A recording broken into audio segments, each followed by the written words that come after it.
اللهم إني أسألك الهدى والتقى والعفاف والغنى সবাই বলি اللهم أعني على ذكرك وشكرك وحسن عبادتك আমরা আল্লাহ তাআলা শুকর আদায় করে নিলাম। সম্মানিত হাজিরিন, আমরা যেখানে বসে আছি রাস্তার পাশে, একদম দূরপাল্লার বাস, যানবাহন, ট্রাক, সকল প্রকার যানবাহন চলছে যে রাস্তা দিয়ে, সেকেন্ডে সেকেন্ডে গাড়ি ক্রস হচ্ছে।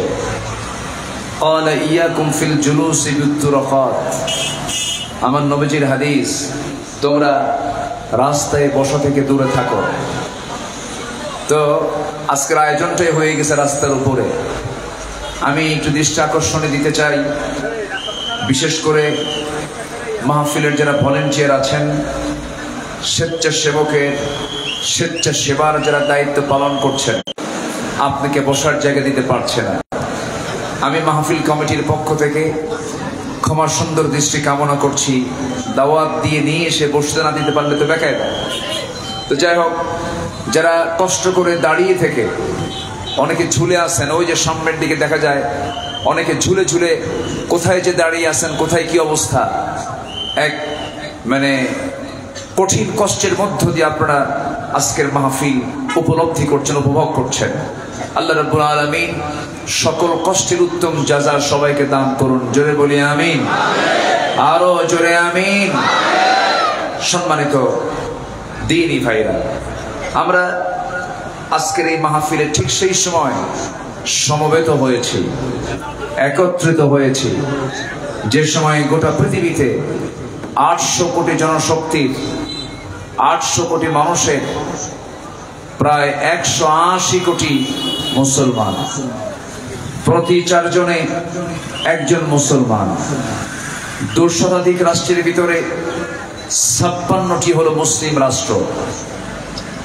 গোটা পৃথিবীর যত প্রাকৃতিক সম্পদ আছে, জ্বালানি সম্পদ আছে, খনিজ সম্পদ আছে, এর সিংহভাগ অংশ মুসলমানদের নিয়ন্ত্রণে।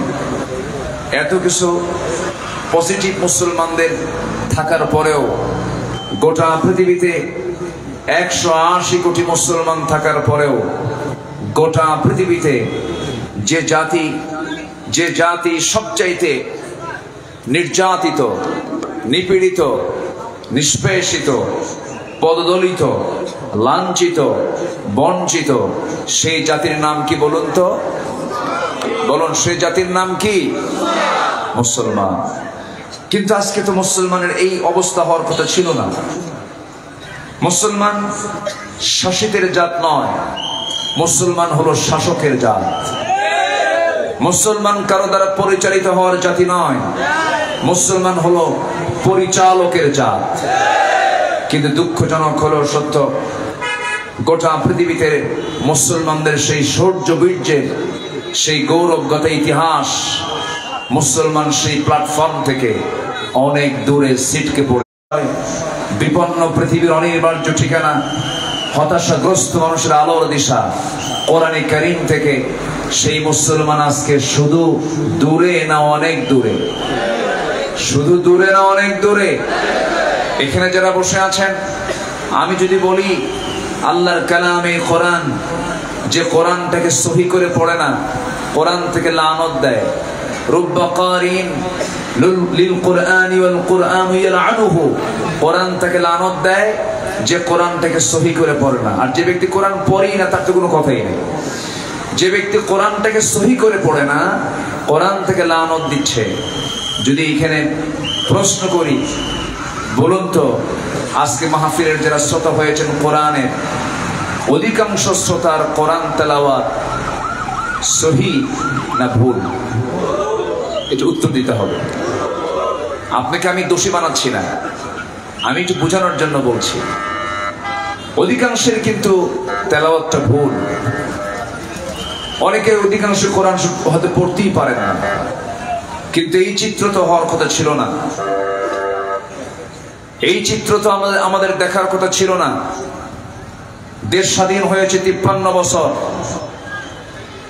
এই 53 বছরে এডুকেশন ডিপার্টমেন্ট ছিল, মিনিস্ট্রি অফ এডুকেশন, শিক্ষা মন্ত্রণালয়ের দায়িত্ব ছিল, দায়িত্বপ্রাপ্ত মন্ত্রী ছিলেন, সচিব ছিলেন। দীর্ঘ 53 বছর যে কোরআন সহি করে না পড়লে নামাজ হয় না, যে কোরআন না জানলে তার কোনো ইবাদত কবুলই হবে না, সে ইবাদত করবে কেমনে?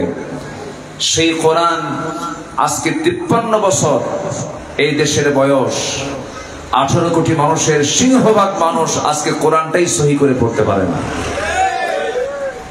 তাহলে এখান থেকে স্পষ্ট হচ্ছে, যারা দেশ 53 বছরে চালিয়েছেন, কেউ চালিয়েছেন 25 বছর, কেউ চালিয়েছেন 16 বছর, কেউ চালিয়েছেন 9 বছর, মাঝখান দিয়া মঈনুদ্দিন ফখরুদ্দিন এই গ্রুপ চালাইছে কয়েক বছর।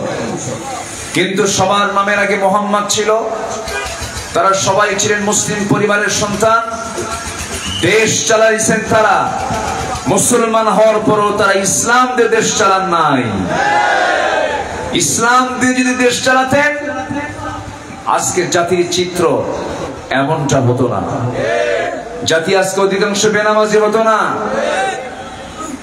অতএব আমাদের এই 53 বছর আমরা যা দেখেছি, আর এই চিত্র আর বারবার দেখতে চাই না। সব দেখা শেষ। আগামী দেশ আমরা দেখতে চাই কোরআনের দেশ। রাজি আছেন কারা কারা? হাত উঁচু করে দেখান মুসলমান।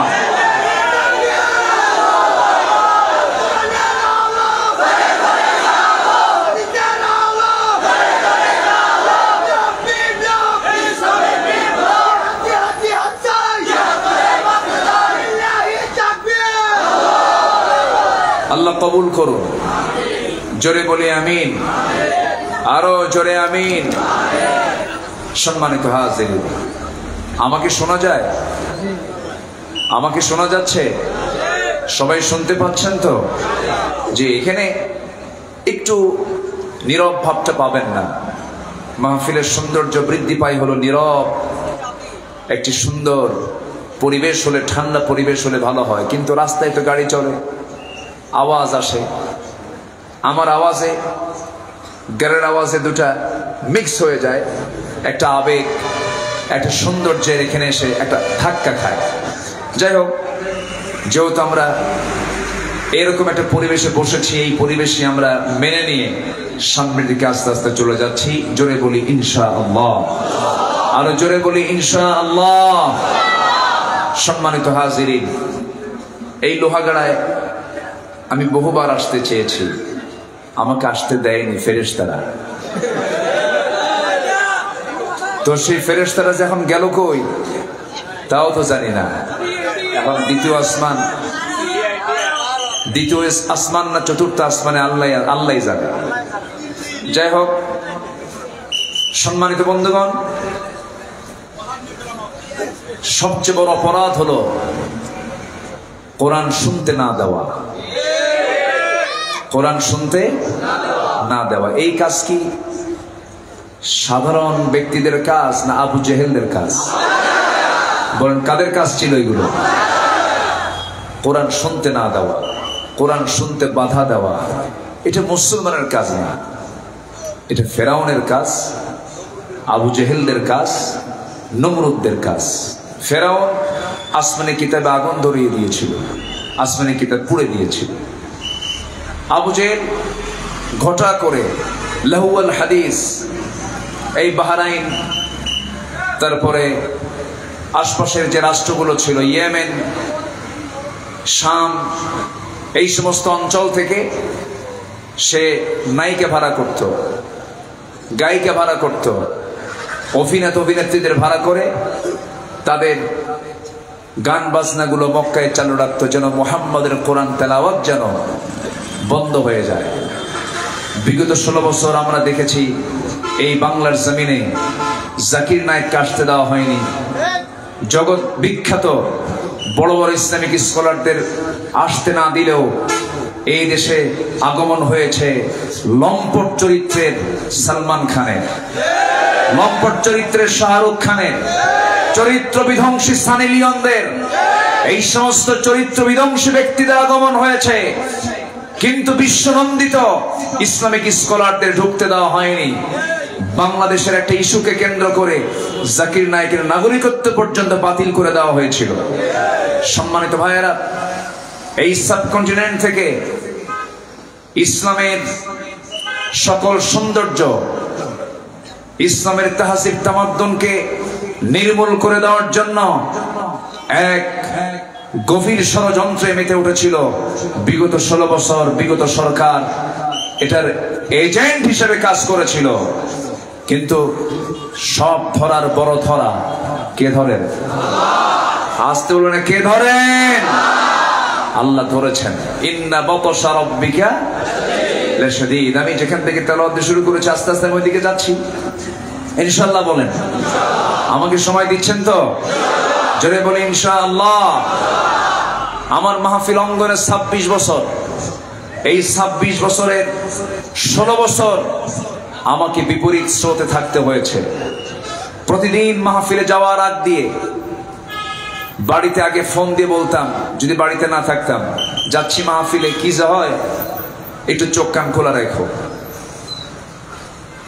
মাহফিলের মঞ্চে যাব, ফোন আসে, হুজুর আসা যাবে না, পুলিশ ঢুকে পড়ছে। মাহফিলের মঞ্চে উঠেছি, মঞ্চে বাধা দেওয়া হয়েছে। কথা বলা শুরু করেছি, কথা বলতে বাধা দেওয়া হয়েছে। এমনকি আমাকে লক্ষ্য করে গুলি পর্যন্ত করা হয়েছে। মঞ্চে আগুন ধরিয়ে দেওয়া হয়েছে। মঞ্চ থেকে ধরে নিয়ে গ্রেফতার করে থানায় নিয়ে গিয়ে আমাদেরকে মানসিক টর্চার করা হয়েছে, শারীরিক টর্চার করা হয়েছে। সম্মানিত বন্ধুগণ, যাদের চক্রান্তে এই জাতীয় অপকর্মগুলো করা হয়েছে, একটারও কোনো ছাড় দেওয়ার সুযোগ দেওয়া যাবে না। ঠিক কিনা? বহু কিছু করেছো তোমরা বহু কিছু করেছ। আমার রাসূল বলেছেন, প্রতিশোধ নয়, ক্ষমা করো, কিন্তু খুনির কোনো ক্ষমা জমিনে হবে না। ঠিক কিনা? খুন কি কম করেছে না অনেক করেছে? খুন কি হঠাৎ হয়েছে নাই পরিকল্পিত হয়েছে? পরিকল্পিত। আস্তে আস্তে কথা বলবো। ওমা তৌফিকি ইল্লা বিল্লাহ। সমাজে যারা ফিতনা সৃষ্টি করে আল্লাহ তাদের উপরে লানত করেন। ওয়ালানুহুমুল্লাহ। যারা আল্লাহর জমিনে ফাসাদ সৃষ্টি করবে, আল্লাহ তাআলার ওয়াদা হচ্ছে আমি তার উপরে লানত দেই। লানত দেয় নাই? আসতে পারে লানত দেয় নাই? হাজার হাজার কোটি টাকার মালিক, হলমার্ক, শেয়ার বাজার, ব্যাংক লুট, সবকিছু এক জায়গায় জমা করে প্রচুর সম্পত্তির মালিক হয়ে লাভ হলো কি? শেষ পর্যন্ত দাড়িটা কেটেও তো রেহাই হলো না। আসতে কোন কেন? দাড়ি কাটে নাই? কি সুন্দর তার সুরত, মনে হয় জিব্রাইল নামছে। কি সুন্দর তার চেহারা। মাথার চুলটা কালো বানালো, দাড়িটা কেটেই ফেললো। আমাদেরকে ধর্মের ব্যবসায়ী বলে। হ্যাঁ, কি অভিনয় দেখেন। দাড়িটা কাটলো, মাথার চুল কালো বানালো, পাঞ্জাবি খুলে গেঞ্জি পরলো, পাজামা খুলে লুঙ্গি পরলো, নৌকায় চললো, নৌকার ভিড়লো না। সাথে ছিল বন্ধু, কোস্টগার্ড কে বন্ধুকে ধরে ফেলেছে। আইনমন্ত্রীকে বলে, স্যার চিনছি, উপায় নাই, চলেন থানায় যাই। আইনমন্ত্রীকে, আমি কি একা আসছি নাকি এই জায়গায়? আমি তো জামাতের সাথে আসছি। কিসের সাথে আসছি? জামাতের সাথে আসছি আমি। আমার সাথে আরেকজন আছে। কই কই যে বসে আছে, সিনা তো যায় না, মাথার চুল কালো, পরনে লুঙ্গি, গায়ে গেঞ্জি। লোকটা কে? ভালো করে দেখো, কি দায়িত্ব পালন করো, ওটাই তো দরবেশ। সম্মানিত বন্ধুগণ, এই লানত কে দেন? আসতে বলবেন, এই লানত কে দেন? আল্লাহ দেয়। ওয়ায়ুফসিদুনা ফিল আরদ, যারা জমিনে ফাসাদ সৃষ্টি করবে আল্লাহ তাদের উপরে লানত করবেন। এটা কার কথা? আল্লাহর কথা। আমার বন্ধুগণ, তাহলে এই দুনিয়াতে যারাই জুলুম করেছে, অত্যাচার করেছে, তাদের পতন ঘটিয়েছেন সরাসরি তিনি কে? আসতে বলবেন না কে? আমরা কেউ ভাবি নাই যে এই সিচুয়েশনটা আল্লাহ তাআলা এত দ্রুত করে দিবেন।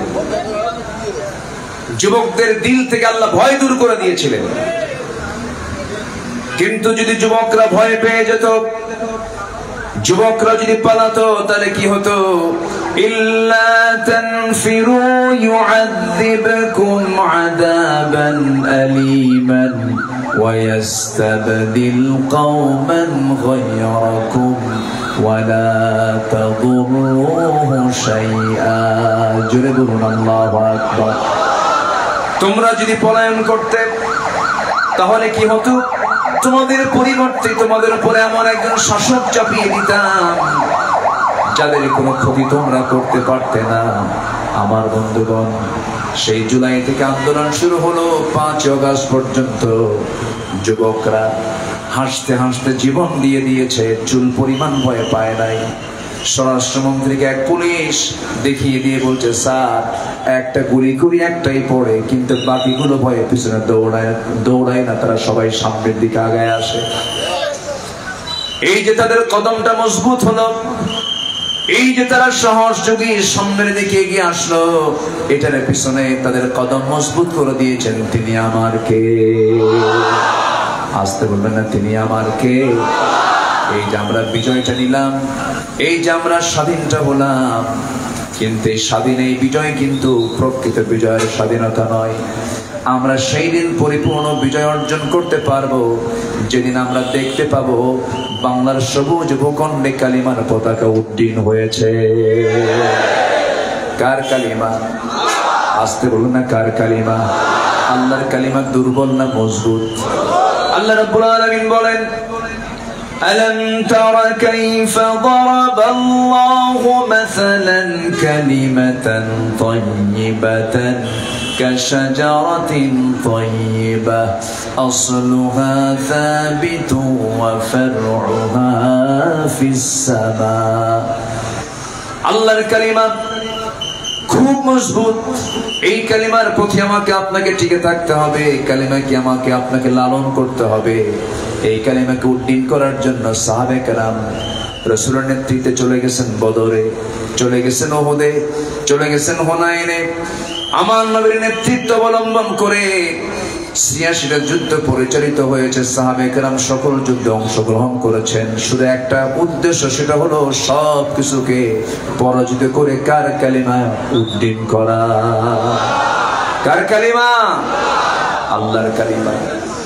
আমার বন্ধুগণ, কিন্তু সেই কাজটা করার জন্য, সফলতার জন্য নিজের কিছু গুণ অর্জন করতে হবে। আল্লাহ রাব্বুল আলামিন বলছেন, বান্দা এমনি এমনি তোর হাতে আমি খেলাফতি দেব না, শর্ত আছে। ওয়া'আদাল্লাহুল্লাযীনা আমানু মিনকুম ওয়া আমিলুস সালিহাতি লায়াস্তাখলিফান্নাহুম ফিল আরদ। আল্লাহ ওয়াদা করছেন, ঈমান আনো, আমলে সালেহ করো, আমি আল্লাহ নিজে তোমার হাতে খেলাফতি দিয়ে দেব। সফল হওয়ার জন্য কিছু কাজ আজকে আমরা শিখে যাব। সফলতা দিবেন কে? অতএব সেই সফল হওয়ার জন্য পরামর্শ নেব। কার পরামর্শ? উত্তম পরামর্শদাতা কে? আমার সবচেয়ে বড় অভিভাবক তিনি কে? ইন্নামা ওয়ালিয়ুকুমুল্লাহু ওয়া রাসূলুহু ওয়াল্লাযীনা আমানুল্লাযীনা ইউকিমুনাস সালাহ ওয়া ইউতুনাস যাকাতা ওয়া হুম রাকিউন। জোরে বলুন আল্লাহু আকবার। সূরাতুল মায়েদা 155 নম্বর আয়াত। তোমাদের বন্ধু হবে 3 জন। 1 নম্বর হচ্ছেন আল্লাহ, নাম্বার 2 হচ্ছেন রাসূল, নাম্বার 3 হলো ঈমানদার। এই তিন বন্ধুকে যদি গ্রহণ করতে পারো, আল্লাহ রাব্বুল আলামিন তোমাকে বিজয় দিয়ে দিবেন। জোরে বলি সুবহানাল্লাহ। আমার বন্ধুগণ, সফল যদি হতে হয় আল্লাহর পরামর্শ আমরা নেব। আমরা কোরআনের আলোকে মোটামুটি 9টা কাজ 9টা গুণ যদি কোনো বান্দা অর্জন করতে পারে আল্লাহ তাআলা তাকে সফলতা দিয়ে দিবেন। কোরআনের আয়াতের আলোকে আমি একটা একটা করে একটু বোঝানোর চেষ্টা করছি। আমাকে সময় দিচ্ছেন তো নাকি? আমাকে সময় দিচ্ছেন তো? জোরে বলি ইনশাআল্লাহ। নাম্বার 1 যেখান থেকে আমি তেলাওয়াত করেছি সূরাতুল বুরুজ, মক্কায় নাযিল হওয়া সূরা, সবার জানা আছে, যারা পারেন ঠোঁট মিলে আমার সঙ্গে সবাই একসঙ্গে বলুন, ইন্নাল্লাযীনা আমানু ওয়া আমিলুস সালিহাত লাহুম জান্নাতুন তাজরি মিন তাহতিহাল আনহার যালিকাল ফাওজুল কাবীর। জোরে বলুন আল্লাহু আকবার। কষ্ট হচ্ছে আপনাদের? অনেকে দাঁড়িয়ে দাঁড়িয়ে কথাগুলো শুনছেন, কি পরিমাণ ধৈর্য থাকলে। আল্লাহু আকবার, আল্লাহু আকবার। আল্লাহ আমার দাঁড়িয়ে থাকা ভাইদেরকে ডাবল পুরস্কার দিয়ে দাও। জোরে বলি আমিন। কি বলবো, আমি তো তাদেরকে বসতেও দিতে পারছি না। আল্লাহু আকবার। আল্লাহর কসম, লোহাগাড়া আর সাতকানিয়ার মতো যদি এমন জনপদ যদি বাংলাদেশের প্রত্যেকটি থানা যদি হতো, দেশে বিপ্লব ঘটে যেত। আলহামদুলিল্লাহ বলে, জোরে বলি আলহামদুলিল্লাহ। কিন্তু এর মধ্যেও কিছু আবু জেহেল ছিল। একটা তো নাই, একটা তো হেরে গেছে, দুই একটা থাকবেই তো। রসুল আছেন যেখানে আবু জেহেল, রসুল আছেন যেখানে আবু জেহেল সেখানে। কোরআন পড়ুয়া হাদিস পড়ুয়া লোক যদি বদমাইশ হয়, কোরআনও বোঝে হাদিসও বোঝে, এরপরে যদি বদমাইশ হয়, শয়তান পারবে না শয়তানের সাথে। এটাই প্রবলেম। ঘুমন্ত, প্রকৃত ঘুমন্ত ব্যক্তিকে জাগানো যায়, কিন্তু ঘুমের ভান ধরা ব্যক্তিকে জাগানো যায় না। কি কথা ক্লিয়ার? কথা বোঝা গেল? 16 বছর বহু তেল মারা নেতা দেখেছি, তেলবাজ হুজুর দেখেছি, গণজাগরণ মঞ্চে গিয়ে বলে আমি আমার জীবনের শ্রেষ্ঠ কাজ আজকে করতে পারলাম। তার নামের আগে শাইখুল হাদিস না বললে নাকি গুনাহ হয়। সম্মানিত ভাইয়েরা, সম্মানিত বন্ধুগণ, আমার দেশে 16 বছর, বিগত 16 বছরে এমন আলেম উলামাও সময় কাটিয়েছেন যাদের গায়ে একটা আঁচড় লাগে নাই, মামলা তো দূরের কথা, একটা গায়ে আঁচড়ও লাগে নাই। কিন্তু দিন শেষে ওই সমস্ত লোকগুলোই আবার চোরের মায়ের বড় গলা। এই দেশে একটি দল, যে দলের মামলা ছিল হলো 30 লক্ষ আর 90 লক্ষ ছিল তার আসামি, ইস্পাত কঠিন সিদ্ধান্ত নিয়ে দাঁড়িয়েছিল, বাতিল শক্তির কাছে মাথা নত করে নয়। বাতিলরা সেই দিকেই নজর দিয়েছিল। অনেক লোভনীয় প্রস্তাব দেওয়া হয়েছিল আল্লামা সাঈদীকে। উনি বলেছিলেন দুনিয়ার সকল কিছু আমার সামনে হাজির করা হোক, আমি কাউকে চাই না, আমি আমার আল্লাহকে পেতে চাই। 2009 সালে আমার জীবনের প্রথম হজের সফর, সেই হজের সফরে জীবনের শেষ সফর হজের ছিল হলো আল্লামা সাঈদ রাহিমাহুল্লাহ। একই বছর উনিও হজে গেছেন, জীবনের শেষ হজ। ওই সময় ট্রাইব্যুনাল গঠন হচ্ছিল, মামলা প্রস্তুত হচ্ছে। বলা হলো হুজুর আপনি না গেলেই ভালো হয়, দেশে মামলা হবে, জেল খাটতে হবে। উনি একখান মুচকি হাসি মেরে বললেন, আমার দল, আমার নেতা, আমার কর্মীগুলো মানবেতর জীবন যাপন করবে, জেল খাটবে, আর আমি আরামে বিদেশে থাকবো। এই আদর্শ আমার রাসূল শিখায় নাই। উনি দেশে ফিরেছেন, কারাবরণ করেছেন, 13টি বছর তার উপরে যে অত্যাচার গুলো করা হয়েছে, যারা জেলে গেছেন, জেল খাটা সহজ, সেল খাটা সহজ না, দারুণ জটিল জায়গা। আল্লাহ পাক আমাকেও নিয়েছিলেন, আমিও ঢুকছিলাম চুরি করে না, কোরআনের হক কথা বল। আল্লামা সাঈদী শেষ পর্যন্ত টিকে ছিলেন, বাতিল শক্তির কাছে হার মানেন না। শেষ পর্যন্ত তারা কোনো সুযোগ না পেয়ে 13 আগস্ট 2023-এ চিকিৎসার নাম করে সুস্থ মানুষকে ধরে নিয়ে জেলখানা থেকে হসপিটালে ভর্তি করিয়ে পয়জনিং করে বিষ প্রয়োগ করে তাকে হত্যা করা হয়েছে। তাফসীর মাহফিলের এই প্ল্যাটফর্ম থেকে জানান দিতে চাই, যে কুচক্রী মহল একজন কিংবদন্তি আলেমের এমন হত্যার ষড়যন্ত্র করেছে, অবিলম্বে তাদেরকে চূড়ান্ত শাস্তি নিশ্চিত করা হোক। রাজি আছেন কারা কারা? হাত উঁচু করে দেখা।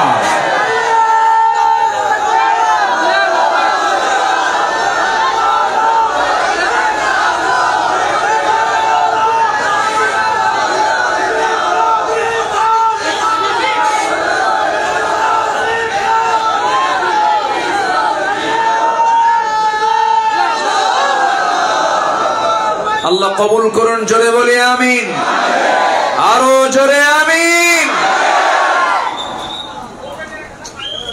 53 বছরে এই প্রথম আমরা একটা মুক্ত পরিবেশে কথা বলার সুযোগ পেয়েছি। বলি আলহামদুলিল্লাহ, জোরে বলি আলহামদুলিল্লাহ। সময় বারবার আমরা কাজে লাগাবো প্রতি সেকেন্ডকে। জোরে বলি ইনশাআল্লাহ, আর জোরে বলি ইনশাআল্লাহ। সম্মানিত ভাইয়েরা, সফল হতে হলে আগে ঈমান টানতে হবে। কি আনতে হবে? ঈমান। ঈমান আছে, আমল নেই তা হবে না। আবার ঈমানের সাথে কি লাগবে? আমল লাগবে। আমলহীন ঈমানের কোনো মূল্য নেই, আবার ঈমানহীন আমলের কোনো মূল্য নেই। ঈমানও লাগবে, আমলও লাগবে। আমল আছে ঈমান নেই হবে না, ঈমান আছে আমল নেই হবে না। এই শর্ত কে দিয়েছেন? আসতে বলবেন না, কে দিয়েছেন? আল্লাহ দিয়েছেন। আল্লাহ রাব্বুল আলামিন বলেন, যদি এই দুইটা জিনিস যদি তোমার হয়ে যায়, আমি আল্লাহ তোমাকে জানিয়ে দিলাম, তোমাকে স্থায়ী জান্নাত দিয়ে দেব। এবং জেনে রেখে দিও, যালিকাল ফাওজুল কাবীর, এটাই তোমার জন্য বড় সফলতা। জোরে বলি সুবহানাল্লাহ। নাম্বার 2 হলো পরিশুদ্ধতা, তাসকিয়াতুন নাফস, নফসের শুদ্ধতা। কোন লোকটা সফল? কোরআন জবাব দিতেছে, قد أفلح من تزكى وذكر اسم ربه فصلى بل تؤثرون الحياة الدنيا والآخرة خير وأبقى। আরেক জায়গায় বলছেন, قد أفلح من زكاها وقد خاب من دساها। জোরে বলুন আল্লাহু আকবার। প্রকৃত সফল তো সেই যে শুদ্ধ হতে পেরেছে, নফসের শুদ্ধতা আনতে পেরেছে। আমার বন্ধুগণ, শুদ্ধতা কাকে বলে? একটা ছোট্ট একটা এক্সাম্পল দেব আমি। ওমরের নাম শুনছেন তো সবাই নাকি? আজকে আমার দাওয়াত দাতা যিনি, তার নাম ওমর। কই ওমর ভাই কই গেল? আরে অনেকদিন আগে এক মাহফিলে বললাম, ওমর রে চিনেন কে কে? সামনে থেকে এক ছোট্ট বাচ্চা দাঁড়ায় বলে, হুজুর আমি চিনি। কে? আমাদের বাড়ির দোতলায় ভাড়া থাকে। এই ওমর সেই ওমর নয়, লোহাগড়ার ওমর নয়। এই ওমর সেই ওমর যার নাম শুনলে শয়তান পর্যন্ত ভয় পেত। এই ওমর সেই ওমর যার নাম শুনলে রং পারস্য থরথর করে কাঁপত। এই ওমর সেই ওমর যে ওমরের হুঙ্কারে সমস্ত তাগুত শক্তি থরথর করে কাঁপত। যুদ্ধের ময়দানে ওমর যখন চলে যেতেন, কাফের শক্তিদের মধ্যে ত্রাস সৃষ্টি হয়ে যেত। সব সাহাবী হিজরত করেছেন রাতের আধারে, আর ওমরে ফারুক হিজরত করেছেন দিনের আলোতে। আল্লাহু আকবার। প্রচন্ড সাহসী ছিলেন ওমর ফারুক রাদিয়াল্লাহু তাআলা আনহু। তাসকিয়া কাকে বলে, নফসের শুদ্ধতা কাকে বলে? রাষ্ট্রের এক বোতল মধু তিনি পেয়েছেন, রাষ্ট্রের পক্ষ থেকে পেয়েছেন এক বোতল মধু। সেই মধুর বোতল নিয়ে বাড়িতে চলে আসলেন। বাড়িতে এসে বলছে, শোনো, এই যে বোতলে যে মধুটা আছে, এই মধু শুধু আমি একা পান করবো না, আমাদের চতুর্পাশে আরো 4টা পরিবার আছে। এই 4 পরিবার এবং আমার পরিবার, এই মোট 5 জন, 5টা পরিবার এই মধুর বোতল থেকে মধু নেবে, সমান 5টা ভাগ করতে হবে। স্ত্রীর হাতে মধুর বোতল দিয়ে বলছে, বউ আমার, এই মধুর বোতলটা তোমাকে দিলাম, সুন্দর করে 5টা ভাগে ভাগ করবা, সবার ঘরে ঘরে সমান তালে দিয়ে দিবা। স্ত্রী হাতে মধুর বোতলটা হস্তান্তর করার কিছুক্ষণ পরেই বলছেন, স্ত্রী মন খারাপ করো না, আমি তোমাকে ভাগ করতে দেব না। এই কথা বলেই মধুর বোতলটা হাতের থেকে তার নিজের হাতে তুলে নিয়েছেন। এমন আচরণ কোন স্বামী যদি বউয়ের সঙ্গে করে, অবস্থা কি হবে কন্ত? কিছু লাগবো, কিছু হবে তো নাকি? কিছু হবে কিনা বলেন? সাইয়েদনা ওমর ফারুক রাদিয়াল্লাহু আনহু যখন এমন আচরণ করলেন স্ত্রীর সাথে, স্বাভাবিকভাবেই তার মনটা খারাপ হলো। তিনি মনে মনে চিন্তা করলেন, আহারে, স্বামী আমারে বিশ্বাস করলো না, মনটা খারাপ হয়ে আছে। সাইয়েদনা ওমর ফারুক করলেন কি, মধুর বোতলটা হাতের মধ্যে নিয়ে এক প্রতিবেশীর ঘরের মধ্যে ঢুকলেন। প্রতিবেশীকে ডাক দিয়ে বলছেন, প্রতিবেশী শোনো, এই যে এক বোতল মধু আমি তোমাকে দিয়ে গেলাম, এই মধুটাকে তুমি সমান 5 ভাগে ভাগ করবে। তোমার যে অংশ, সে অংশটা তুমি তোমার হাতে নিয়ে নিবা। বাকি যে 4টা অংশ থাকবে, সেই 4টা অংশ এই 4 ঘরে দিয়ে দিবা এবং আমাকে তার মধ্যে থেকে একটা অংশ দিয়ে দিবা। সাইয়েদনা ওমর ফারুক তার অংশটা বুঝে নিলেন। বুঝে নেওয়া অংশটুকু নিয়ে, মধুগুলো নিয়ে এবার চলে আসলেন স্ত্রীর কাছে। স্ত্রীর সামনে দাঁড়ালেন, মুস্কি একটা হাসি মারলেন। কোন স্বামী যদি স্ত্রীর সামনে মুস্কি হাসি মারে, আল্লাহ রাব্বুল আলামিন তাদের উপরে রহমত নাজিল করেন। জোরে বলে সুবহানাল্লাহ। হাসি মারলেও সওয়াব হয়। হাসি মারলেও কার সামনে বলেন? কার সামনে? বউয়ের সামনে। অন্যের বউ না, কিন্তু নিজের বউ। এর জন্য মনে থাকে, বউয়ের সামনে মুস্কি হাসি মারলেও সওয়াব পাওয়া যায়। কোন স্বামী যদি স্ত্রীকে সন্তুষ্ট করার জন্য বারবার চেষ্টা করে, আল্লাহ রাব্বুল আলামিন তাদের প্রতি রহমত নাজিল করেন। আবার স্ত্রী যদি চেষ্টা করে আমার স্বামীকে সন্তুষ্ট করা যায় কেমনে, ফেরেশতারা তার আমলনামে সওয়াব লিখতে থাকে। সাইয়েদনা ওমর ফারুক মুস্কি একখান হাসি মেরে হাতের মধ্যে থাকা বোতলটা স্ত্রী হাতে দিতে নিয়েছেন। দেওয়ার সঙ্গে সঙ্গে বউ গেছেন খেপে, বিশ্বাস করেন না, আবার আমার হাতে মধু দেন। কি কথা বোঝেন নাই? আপনি তো আমার বিশ্বাসই করলেন না, আমার হাত থেকে মধুর বোতল নিয়ে চলে গেলেন। আমি কি মাপ দিতে নিয়ে, ওজন করতে নিয়ে কম বেশি করতাম নাকি? সমান ভাগে ভাগ করে সবার হাতে হাতে দিয়ে দিতাম, আপনি আমাকে বিশ্বাস করলেন না। এবার ওমর ফারুক বলছেন, ও আমার স্ত্রী, আল্লাহর কসম করে বলি, আমি তোমাকে সন্দেহ করি নাই। আমি তোমাকে সন্দেহ মনে করে তোমার হাত থেকে মধুর বোতলটা নেই নাই। মধুর বোতলটা তোমার হাত থেকে আমার নেওয়ার উদ্দেশ্য হলো, এই মধুটা হলো তরল জিনিস। এই তরল মধু যখন ভাগ করতে যাবে, তুমি ভাগ করতে নিয়া সমান ভাগে ভাগ হলো, কিন্তু কিছু মধু হাতে লেগে যাবে। এই হাতে লেগে থাকা মধুটা 1 ফোঁটা হোক, 2 ফোঁটা হোক, 3 ফোঁটা হোক, এই 3 ফোঁটা মধু তো সমান করে ভাগ করতে পারবে না। অতটুকু ওই 2-3 ফোঁটা মধু আমার আমলনামায়, আমার ভাগে বেশি আসুক, আমাদের অংশে বেশি আসুক, এটা চাই নাই মনে করে মধু ভাগের দায়িত্ব আমরা অন্যকে দিয়ে দিয়েছি। একটু আস্তে বলে সুবহানাল্লাহ, একটু জোরে বলে সুবহানাল্লাহ। এটাই হচ্ছে তাসকিয়া, নফসের শুদ্ধতা, সুন্দর করে চলা, কোনো হক নষ্ট না করা। আমার বন্ধুগণ, ওমরের নাম যখন চলে আসলো, একটু কথা আর একটু বলে নেই। ওমর রাদিয়াল্লাহু তাআলা একদিন দরজার সামনে দাঁড়ায় আছেন। সন্তান বিকেল বেলা ঘোড়া বিক্রি করে চলে আসতেছে বাড়িতে। ঘোড়া বিক্রির টাকা নিয়ে চলে আসবে। সে কোন ঘোড়া? যে ঘোড়াটা ছোট্টবেলায় কিনেছিল, ছোট্ট অবস্থায় কিনেছিল, সেই ঘোড়াটাকে বড় করে বেশি দাম যখন হবে লাভ সহ বিক্রি করবে। কিন্তু ঘোড়া কিনেছে তার সন্তান, সেই ঘোড়াটা ঘাস খাওয়ানোর জন্য যে জায়গার ঘাস ব্যবহার করেছে সেই জায়গাটা হলো সরকারের জায়গা। সরকারি জায়গার ঘাস খেয়ে ঘোড়া ধীরে ধীরে বড় হয়েছে। সেই ঘোড়া বিক্রি করতে গেছে বাজারে, বাজারে বিক্রি হয়ে গেছে। দরজায় ওমর ফারুক দাঁড়ায় আছেন, আমার সন্তান কখন আসে। সন্তান যখন বাড়ির দরজায় হাজির হয়ে গেছে, সন্তানকে লক্ষ্য করে বলছে, আমার সন্তান ঘোড়া কই? বিক্রি করে দিয়েছি। কিনছিলা কত দিয়া? তো দিয়া। বিক্রি করছে কত দিয়া? তো দিয়া। লাভ হয়েছে কত? এত টাকা লাভ হয়েছে। ওমর ফারুক বললেন, এই যে ঘোড়া বিক্রি করে যা লাভ করেছো, এই লাভের অংশটা তুমি দয়া করে রাষ্ট্রীয় কোষাগারে জমা দিয়ে দাও। কেন দেবো রাষ্ট্রীয় কোষাগারে জমা? ঘোড়া কিনেছো তুমি, বড় করেছো তুমি, কিন্তু ঘোড়া যে ঘাস খেয়ে বড় হয়েছে সেই ঘাসটা হলো রাষ্ট্রের জায়গা।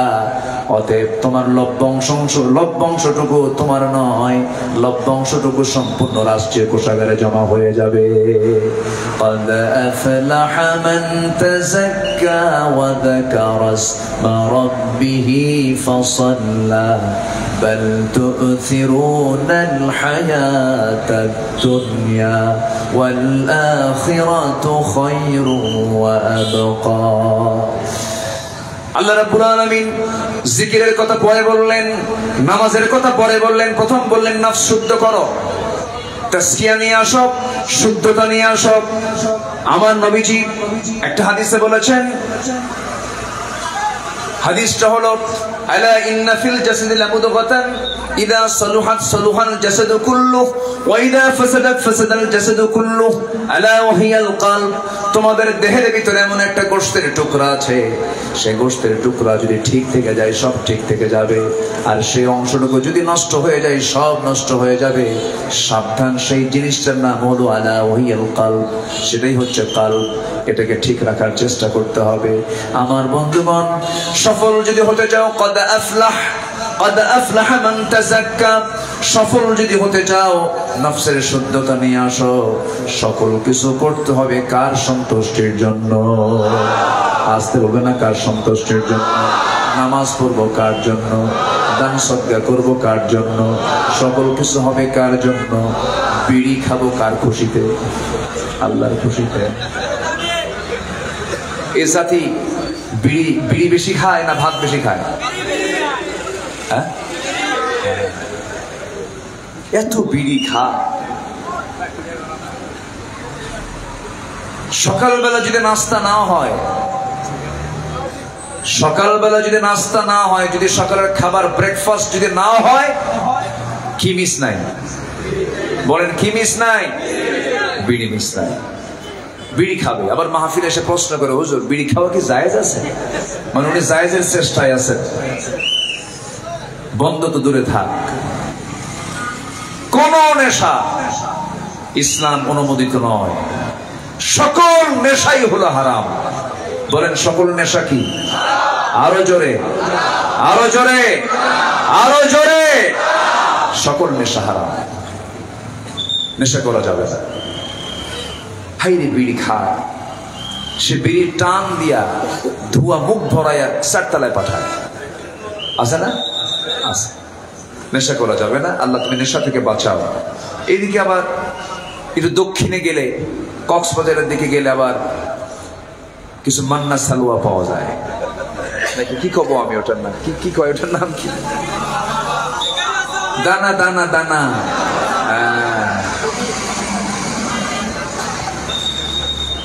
বদি কি আছে নাকি? কই আছে? ঠিক আছে। অনেক কিছুই শুনেছি, অনেক কিছুই দেখেছি আমরা। আল্লাহ তাআলা আমাদেরকে আবার অনেক কিছু দেখাচ্ছেন নতুন করে, ঠিক কি না? দেখছি আমরা। তবে আমাদের বসে থাকা যাবে না, আমাদের বসে থাকার কোনো সুযোগ নেই। আমাদের লক্ষ্য একটাই, সৃষ্টি যার হুকুম চলতে হবে তার। আমরা জমিনে কার আইন দেখতে চাই? কার আইন দেখতে চাই? আল্লাহর আইন দেখতে চাই। সম্মানিত ভাইরা, সফলতার জন্য যে শর্তগুলো আল্লাহ পাক দিয়েছেন, এর দুটো শর্ত আমি বলে ফেলেছি। ঈমান এবং আমল যারা আনবে, যালিকাল ফাউজুল কাবীর, সফল হবে সে। কার কথা? নাম্বার 2, قد أفلح من تزكى, সফল হবে সে যে নফসের শুদ্ধতা নিয়ে আসবে। যা করব কার জন্য? আসতে বলবেন না, কার জন্য? আল্লাহর জন্য। সাইয়েদনা ওমর কখনো প্রটোকল নিয়ে চলতেন না, তার জীবনটা আসলে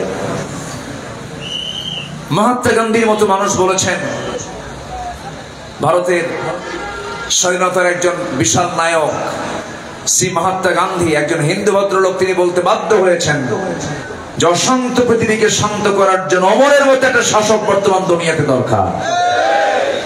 এমনি বলেননি, সাইয়েদনা ওমর কি ছিলেন! আল্লাহু আকবার। মানুষ ঘুমায় রাতের বেলা, জাতি আরামে ঘুমাচ্ছে, নিরাপদে ঘুমাচ্ছে, আর সেই জাতিকে দেখার জন্য ব্যাকুল হয়ে ঘুরে ফিরে বেড়ান গোটাটা রাত ধরে। কোন খলিফা? ওমর। তো প্রটোকল নাই, সামনেও কাউকে লাগে না, পিছনেও কাউকে লাগে না, একাকি চলতেন তিনি ছোট্ট একটা লাঠি নিয়ে।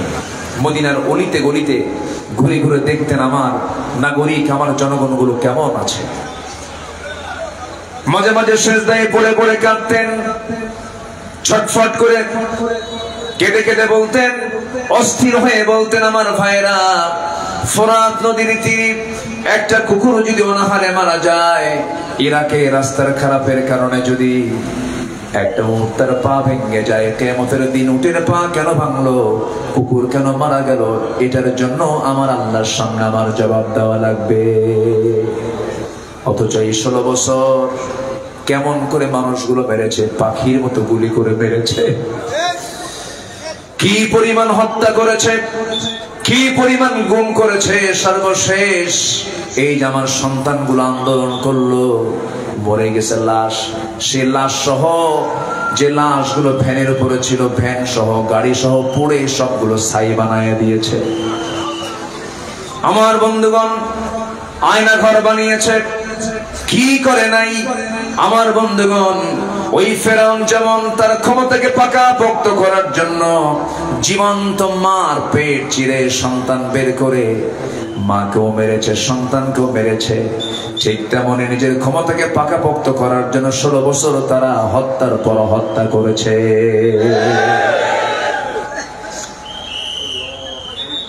এই পৃথিবীতে যাই হত্যা রাজনীতি করবে, তারাই হবে ফেরাউনদের প্রেতাত্মা, ঠিক কিনা বলে? তারাই ফেরাউনদের কি প্রেতাত্মা। আমার বন্ধুগণ, অথচ ওমরে ফারুককে দেখুন, কি শাসক তিনি ছিলেন। এমন শাসক আল্লাহ যেন আমার দেশে দিয়ে দেন। জোরে বলি আমিন, আরো জোরে আমিন, আরো জোরে আমিন। ইখলাস কাকে বলে, তাসকিয়া কাকে বলে, কি শুদ্ধতা ছিল তার মধ্যে দেখেন। সাইয়েদনা ওমর ফারুক রাদিয়াল্লাহু তাআলা আনহু এশার নামাজ তিনি পড়লেন না, তিনি পড়ালেন, কারণ যারা শাসক হবেন তারা পড়বেন না পড়াবেন। আস্তে কয়, যারা শাসক হবেন তারা পড়বেন না পড়াবেন? পড়াবেন। পড়ানোর দায়িত্ব তাদের। শাসক হবে যে নামাজ পড়বে না পড়াবে সে, নামাজ পড়াবে সে। বাইতুল মুকাররমের খতিব হবে রাষ্ট্রপতি। যেদিন আমরা বাংলার জমিনে দেখতে পাবো বাইতুল মুকাররমের ইমাম হয়েছে, বাইতুল মুকাররমের খতিব হয়েছে রাষ্ট্রপতি, বঙ্গভবন থেকে বের হয়ে বাইতুল মুকাররমে ঢুকে যেদিন নামাজ পড়ানোর দৃশ্য দেখতে পাবো, সেই দিনই বুঝতে পারবো বাংলার জমিনটা বিজয় হয়েছে, ঠিক কিনা? সাইয়েদনা ওমর ফারুক নামাজ পড়ালেন, নামাজ পড়ায় এশার নামাজ পড়ে ঘরের মধ্যে ঢুকিয়ে বলছেন, বউ আমার খাবার একটু দিয়ে দাও। খাবার খেয়ে নিলেন। স্ত্রীকে ডাক দিয়ে বলছেন, স্ত্রী আমার, শাসক তো হতে পারি নাই, হয়েছে খাদেম, ঘুম তো আসে না বিছানায়, খাবার খাই। খাবার খেলেন। প্রতিবেশীকে দেখার জন্য তিনি বের হয়ে গেলেন। কি খাদেম তারা ছিলেন দেখেন। ঘর থেকে বের হয়ে শুনতে পেলেন বাচ্চাদের কান্নার আওয়াজ। কান্নার আওয়াজ কানে আসার সঙ্গে সঙ্গে তিনি ওই বাড়ির সামনে গিয়ে দাঁড়িয়ে ধমক দিচ্ছেন, এই বাচ্চাগুলোর মা কি নাই? সন্তান কান্দে, মা কি করে? ভিতর থেকে মহিলা জবাব দিচ্ছে, সন্তানকে কান্না থামাবো কেমনে, খাবার তো বাড়িতে নাই। স্বামী আমার মারা গেছে, আমি বিধবা। সঙ্গীর সঙ্গে সাইয়েদনা ওমর ফারুকের চোখে পানি চলে এসেছে, হারে বিধবা, দৌড় মেরে খাদ্য গুদামে চলে গেলেন। এক বস্তা আটা নিজের পিঠে বহন করে সোজা নিয়ে চলে গেলেন। বিধবার সামনে দাঁড়িয়ে কেঁদে কেঁদে বলছে, ও বিধবারে, আমারে মাফ করে দিও। যদি এই আটার বস্তা দিয়ে গেলাম, যেদিন ফুরে যাবে আমাকে আবার নিউজ দিবা, আমি নিজে তোমার বাড়িতে আটার বস্তা পৌঁছায় দেব। সেখান থেকে বের হলেন, আরেকটা বাড়ির সামনে গিয়ে দাঁড়ালেন। ভিতর থেকে এক মহিলার কান্নার আওয়াজ। কেন কান্দি, উৎস জানলেন, কি কারণ তা জানতে পারলেন। পেটে বাচ্চা, নার্স নাই, ডেলিভারি হচ্ছে না, মহিলা মারাও যেতে পারে। দৌড় মেরে বাড়িতে আসলেন, বউটাকে ডাক দিয়ে বলছেন, বউ আমার, ও আমার বউ, আমি তোমার কাছে করজোড়ে মিনতি জানাই। আমার স্ত্রী, আমি কিছুক্ষণ আগে দেখে আসলাম, একজন মহিলার পেটে বাচ্চা, কিন্তু নার্সের অভাব। ওই মহিলা যদি মারা যায়, কিয়ামতের দিন আমাকে খুনির কাতারে দাঁড় হতে হবে। এই গভীর রাত্রে আমি কাকে ডাক দেব? আমার কলিজার টুকরা, আমার প্রাণ প্রিয় স্ত্রী, তোমাকে বোরকা পড়তে হবে। বোরকাটা পড়ায় নিয়া বউটাকে সঙ্গে করে নিয়ে চলে গেছেন ওই মহিলার বাড়ির সামনে। এবার হাতটা ধরে ভিতরে ঢুকায় দিয়ে বলছে, আমরা কিন্তু জনগণের শাসক নই, আমরা হলাম জনগণের খাদেম। বউটাকে নার্স বানায় দিলেন, ঘরের মধ্যে ঢুকায় দিলেন। সামনের দিকে আবার চলতে লাগলেন। কেউ নাই, কোন প্রটোকল নাই। ইমানদারদের সকল হেফাজতের দায়িত্ব কার? আল্লাহ, কাউকে লাগে না। আমার দেশের এই 16 বছর দেখে জাতি পাতি নেতা, তার সামনে 50টা মোটরসাইকেল, পিছনে 50টা মোটরসাইকেল, ঠিক কিনা? সাইয়েদনা ওমর ফারুকের কাউকে লাগতো না। গোটা রাত তিনি এরকম করে জনগণকে দেখতেন। ফজরের সময় বাড়িতে ফিরতেন। দিন দিন যায়, শুকে যান। তাকে বলা হলো, ওমর ফারুক শুকায় যান কেন? আমি কি শুকাই? আমার দায়িত্ব আমাকে শুকায় দেয়, আমার দায়িত্ব আমাকে অস্থির করে তোলে। চোখের পানি ফেলে ফেলে হাওমাও করে কাঁদতেন। আল্লাহর কাছে বলতেন, আল্লাহ, আমার সকল খেদমতে কোনো যদি ভুল হয়, তুমি আল্লাহ আমারে মাফ করে দিও।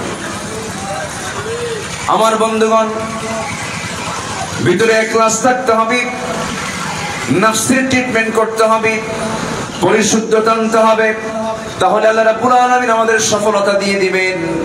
নাম্বার 3 হলো, সত্যবাদী যদি হতে পারো, সফল হতে পারবে। মহান রাব্বুল আলামিন সুন্দর করে বান্দাকে সত্যবাদী হওয়ার জন্য বারবার বলছেন। আল্লাহ রাব্বুল আলামিন এক জায়গায় বলছেন, ইয়া আইয়ুহাল্লাযীনা আমানু ইত্তাকুল্লাহ ওয়া কুলু কাওলান সাদীদা يصلح لكم أعمالكم ويغفر لكم ذنوبكم ومن يطع الله ورسوله فقد فاز فوزا عظيما জোরে বলুন আল্লাহু আকবার। সত্যবাদী হবে, মহা সফলতা দিবেন কে? আজকে বলবেন না, কে মহা সফলতা দিবেন? আল্লাহ দিয়ে দিবেন। নাম্বার 4 হলো, তাকওয়া অর্জন করবে, তুমি মুত্তাকি হয়ে যাবে। মুত্তাকি যদি হতে পারো, আমি আল্লাহ তোমাকে সফলতা দিয়ে দেব। মাইয়ুতিইল্লাহা ওয়া রাসূলাহু ওয়া ইয়াখশাল্লাহ ওয়া ইয়াত্তাকিহি ফাউলাইকা হুমুল ফাইজুন। জোরে বলুন আল্লাহু আকবার। সূরাতুন নূর 52 নম্বর আয়াত। আল্লাহ রাব্বুল আলামিন বলছেন, যারা আমার আনুগত্য করবে, নবীর যারা আনুগত্য করবে, আল্লাহকে যারা ভয় করে চলবে এবং তাকওয়ার নীতি যারা অবলম্বন করবে, ফাউলাইকা হুমুল ফাইজুন, এরাই হলো বড় সফল। জোরে বলে সুবহানাল্লাহ। আমার বন্ধুগণ, নাম্বার 5 হলো ধৈর্যশীলতা। ধৈর্যের পরিচয় যারা দেবে, তাদেরকে আল্লাহ পাক মহা সাফল্য দান করবেন। আল্লাহ রাব্বুল আলামিন বলেন, ইন্নী জাযাইতুহুমুল ইয়াওমা বিমা সাবারু আন্নাহুম হুমুল ফাইজুন। জোরে বলুন আল্লাহু আকবার। আমার বন্ধুগণ, নামাজ আগে না ধৈর্য আগে? আস্তে কয়, বলেন, নামাজ আগে না ধৈর্য আগে? মাইকওয়ালা, এই যে মাইক, আওয়াজ বাড়ান, এখানে আওয়াজ দেন। নামাজ আগে না ধৈর্য আগে? ধৈর্য আগে। বিয়া আগে না ধৈর্য আগে? হ্যাঁ, কিছুই কয় না। বিয়া আগে না ধৈর্য আগে? আমি জানি আপনি খান নাই, একটু ক্ষুধা লাগছে। জি, কথা বললে প্রচন্ড ক্ষুধা হয়। আমার শরীয়ত ভাইকে অনেকক্ষণ আটকে রাখছিলাম, যে আবার আসবেন তিনি, বসেন। বলেন তো সবাই, বিয়ে আগে না ধৈর্য আগে? ধৈর্য আগে। দেখেন না, বিয়ে শাদী কইরা দুবাই চলে গেছে বউ থুইয়া। বউটার দেশে কত কষ্টে থাকে। হ্যাঁ, যিনি প্রবাসে থাকেন তিনিও কষ্ট করেন। মোবাইলে ভিডিও কল দিয়ে কথা বলতে বলতে মোবাইলের মধ্যে মারামারি শুরু হয়ে গেছে। মোবাইলে আবার চূড়ান্ত কথা, রাগের ঠেলায় তালাক তুলাক দিয়ে আমাদের বলে, হুজুর কাম তো সারছে কি, মোবাইলে 100 তালাক দিছে। মোবাইলে তালাক দিছে কয়টা? তালাক কি 100 না? তালাক তোমার রাতা। আল্লাহ তাআলা তালাকের মাসআলা জানার জন্য, তালাকের জ্ঞান নেওয়ার জন্য আল্লাহ তাআলা একটা সূরার নামকরণ করেছেন, সূরাতুত তালাক। এটা সূরাই দিয়েছেন যেন বান্দার ভুল যেন না হয়। দিল তালাক দিয়া আমাদের কাছে এসে বলে, হুজুর রাগের মাথায় দিছি তালাক, কাম কি হবে? এখন বলেন, বিয়ে আগে না ধৈর্য আগে? বলেন বলেন, বিয়ে আগে না ধৈর্য আগে? স্বামী স্ত্রীর মধ্যে দ্বন্দ্ব হয়েছে, এই দ্বন্দ্ব লেগেছে, এর মধ্যে স্বামী অথবা স্ত্রী দ্বন্দ্ব যখন চূড়ান্ত আকার ধারণ হলো, এই দুইজনের মধ্যে সবচেয়ে বেশি ধৈর্য ধরবে কে? দেখছেন, কিচ্ছু কয় না, সব দায়িত্ব বউরে দিয়ে দিবেন নাকি? বেশি ধৈর্যশীল হবে কে? বুদ্ধি কার বেশি? পুরুষের বুদ্ধি বেশি না মহিলার বুদ্ধি বেশি? এখন কি আওয়াজ চলে দেখছেন? এখন আওয়াজটা খুব জোরে দিছে, কিন্তু পুরুষের বুদ্ধি বেশি। তাহলে বুদ্ধি বেশি যার, দায়িত্ব বেশি তার। আল্লাহ তাআলা পুরুষকে একটু জ্ঞান বেশি দিয়েছেন। এখন হয়তো মায়েরা মনে করতে পারেন, আমার আলোচনাগুলো মায়েরা শুনছেন কিনা জানি না, হয়তো শুনবেন প্রযুক্তির কল্যাণে। আল্লাহ আপনাকে এটা যদি কম না দিতেন, পৃথিবীর কোন সংসার হতো না, কোন সংসার হতো না। কারণ বুদ্ধি সমান হলে তো সংসার হবে না। তো আপনি কোন পুরুষকে যদি বেশি প্রশংসা করেন, সে সন্দেহের চোখে দেখবে, সে আমার এত প্রশংসা করে কেন। কিন্তু কোন নারীকে যদি আপনি প্রশংসা করতে থাকেন, ও বলবে আসলে আমি প্রশংসার দাবি রাখি। কথা বলছেন, প্রশংসার দাবি রাখি। আল্লাহ তাআলা নারীকে এমন করেই বানিয়েছেন, একটা নারীকে সহজেই আপনি যদি তাকে প্রশংসায় যদি ভাসিয়ে দেন, সে নিজেকে হারিয়ে ফেলে না। সত্যি আমাকে যে প্রশংসা করছে, আমি আসলে প্রশংসার দাবিদার। আল্লাহ তাআলা মেয়েদেরকে সেই পরিমাণ জ্ঞান দিয়েছেন, যে পরিমাণ জ্ঞানের মধ্য দিয়ে স্থিতিশীলতা থাকে, একটা ব্যালেন্স থাকে, সংসার জীবন হয়, পারিবারিক জীবন গড়ে ওঠে। আল্লাহ তাআলা সেই পরিমাণ জ্ঞান আল্লাহ তাআলা নারীকে দান করেছেন। এই ভারসাম্য কে দিয়েছেন? আসতে বলবেন, এই ভারসাম্য কে দিয়েছেন? আল্লাহ দিয়েছেন। কিন্তু সকল কাজে আল্লাহ তাআলা ধৈর্যের কথা বলেছেন আগে। ধৈর্য হচ্ছে সবচেয়ে এমন একটা গুণ, এটা ধৈর্য আছে যার, পৃথিবীতে সকল কাজে বিজয় আছে তার। এবং আল্লাহ তাআলা নিজে আবার বলেই দিচ্ছেন, আমি কিন্তু তোর সাথেই আছে যার ধৈর্য আছে। ইন্নাল্লাহা মাআস সাবিরিন। আমার বন্ধুগণ, ধৈর্যের পরীক্ষার দিক থেকে, ধৈর্যের গুণের দিক থেকে এই পৃথিবীতে সবচেয়ে এগিয়ে আছেন আল্লাহর নবীরা। আদম থেকে শুরু করে আমার নবী পর্যন্ত প্রত্যেক নবীগুলোই ছিলেন ধৈর্যের একটা পিরামিড। তবে একজন নবীর খুব রাগ ছিল, খুব মেজাজ ছিল, মালাকুল মউত পর্যন্ত থাপ্পড় থেকে বাঁচা নাই। তার নাম কি? লোহাগাড়া তো সবাই তো ওয়াজ পারে, তাই না? সেই নবীর নাম কি? মুসা আলাইহিস সালাতু ওয়াস সালাম। সব নবীরা একটা তবিয়তের ছিলেন, এই নবীটা একটু ভিন্ন ছিলেন, রাগ একটু বেশি ছিল। কিন্তু ধৈর্যের পিরামিড তিনিও ছিলেন। চরম ধৈর্যের পরিচয় দিয়েছেন, চরম আল্লাহ প্রেমিক তিনি ছিলেন, আল্লাহকে দারুণ মহব্বত করতেন। একদিন আল্লাহকে বলে ফেলেন, আল্লাহ তোমার সঙ্গে কতদিন কথা বললাম, তুমি আমার সঙ্গে কথা বললে, আমার কথা তুমি শুনলে, তোমার কথা আমি শুনলাম। ওয়াকাল্লামা আল্লাহু মূসা তাকলীমা। কিন্তু আল্লাহ এতদিন ধরে অডিও কল দিলাম, কিন্তু আজকে আমার বড় শখ তোমার একটু ভিডিও কল দেব। কি কল দেবেন? ভিডিও কল দেব। অডিও কল না দিয়ে আজকে ভিডিও কল দিতে চাই। আল্লাহ বলছেন লেন তারানি, ভিডিও কলের কোন অপশনই নাই, আমাকে তুমি ভিডিও করে দেখতে পাবে না, এই তোমার চামড়ার চক্ষু দিয়ে তুমি আমাকে দুনিয়াতে দেখতে পাবে না। কিন্তু তিনি বলে ফেলেন আল্লাহ চেষ্টা করি। কি করি?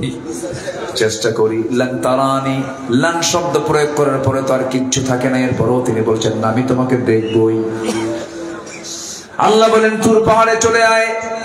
মুসা আলাইহিস সালাম মুস্কি মুস্কি হাসি মেরে বলছেন আল্লাহ এমন পাহাড়ের নাম নিলা যে পাহাড়টা আমার বাড়ি থেকে 800 মাইল দূরে। আশপাশে কত পাহাড় ছিল, সেই সমস্ত পাহাড়ের নাম না নিয়ে তুমি তুর পাহাড়ের নাম নিয়েছ। ভাবছো আমি দূরে বলে যাব না? আমি মুসা সাসরাও কম না, আমি সেখানেই যাব। জোরে কোন সুবহানাল্লাহ। গেছেন না তিনি? গেছেন না? চলে গেছেন। কোন ভাইকে রেখে গেছেন বলেন? বলেন বলেন কোন ভাইকে রেখে গেছেন? হারুন আলাইহিস সালামকে রেখে গেছেন। ভাই তুমি আমার কওমদেরকে দেখো। মুসা আলাইহিস সালাম চলে গেলেন আল্লাহকে দেখার জন্য। বড় তার আশা, দেখতে পেলেন না, কারণ এই চর্মচক্ষু দিয়া পৃথিবীর কোন মানুষ আল্লাহকে দেখতে পাবে না। আল্লাহকে দেখার জন্য যে যোগ্যতার প্রয়োজন, সেই ফিটনেস, এই যোগ্যতা এই দেহের মধ্যে নাই। আল্লাহকে দেখতে হলে জান্নাতের প্রয়োজন হবে। আল্লাহ রাব্বুল আলামিন বলেন বান্দারে তোরা আমার সঙ্গে জান্নাতে সাক্ষাৎ করবি। পূর্ণিমা রাতের চাঁদ যেমন সম্পূর্ণ স্পষ্ট উজ্জ্বল দেখা যায়, যে বান্দা জান্নাতে যাবে, জান্নাতের মধ্যে 1 নম্বর প্রাপ্তি হলো বান্দা আল্লাহকে তৃপ্তি সহকারে দেখতে পাবে। জোরে বলি সুবহানাল্লাহ। সবাইকে দেখতে চান নাকি? আল্লাহকে সবাই দেখতে চান? আল্লাহকে সবাই দেখতে চান? আল্লাহ কবুল করুন। জোরে বলি আমিন। আল্লাহ আমাকে বেশি ভালোবাসেন না আমি আল্লাহকে বেশি ভালোবাসি? বলেন, ভালো করে চিন্তা করে কর। আমি আল্লাহকে বেশি ভালোবাসি না আল্লাহ আমাকে বেশি ভালোবাসেন? আল্লাহু আকবার। আল্লাহ আমাকে সবচেয়ে বেশি ভালোবাসেন, আল্লাহ আমাকে সবচেয়ে বেশি আদর করেন। পৃথিবীর সব ভালোবাসা, পৃথিবীর সব মায়া মহব্বতের ভিতরে গিভ এন্ড টেক আছে। বউকে দিবেন না, বউ থাকবে না। সন্তানকে দিবেন না, সন্তান থাকবে না। দুর্ব্যবহার করবে, আপনি বিপদে পড়ে যাবেন, আপনার থেকে সব চলে যাবে। পৃথিবীর কেউ আপনাকে নিঃস্বার্থভাবে কোনো কিছুই দেবে না, সবাই আপনার কাছে কিছু চাবে, গিভ এন্ড টেক থাকবে। কিন্তু একমাত্র একটাই ভালোবাসা, একটাই মহব্বত, যেখানে কোনো গিভ এন্ড টেকের কোনো কথা নাই, লেনদেন নাই। একমাত্র নিঃস্বার্থ ভালোবাসা একমাত্র আমার প্রতি কার আছে বলে? কার কার কার কার? আল্লাহ।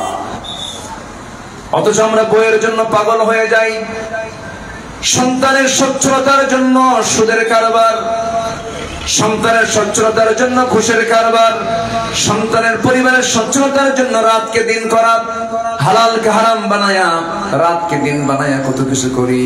কিন্তু সেই সন্তান, সেই পরিবারের সব আমার প্রকৃত বন্ধু নয়, সবাই স্বার্থের পাগল, স্বার্থের ভালোবাসা।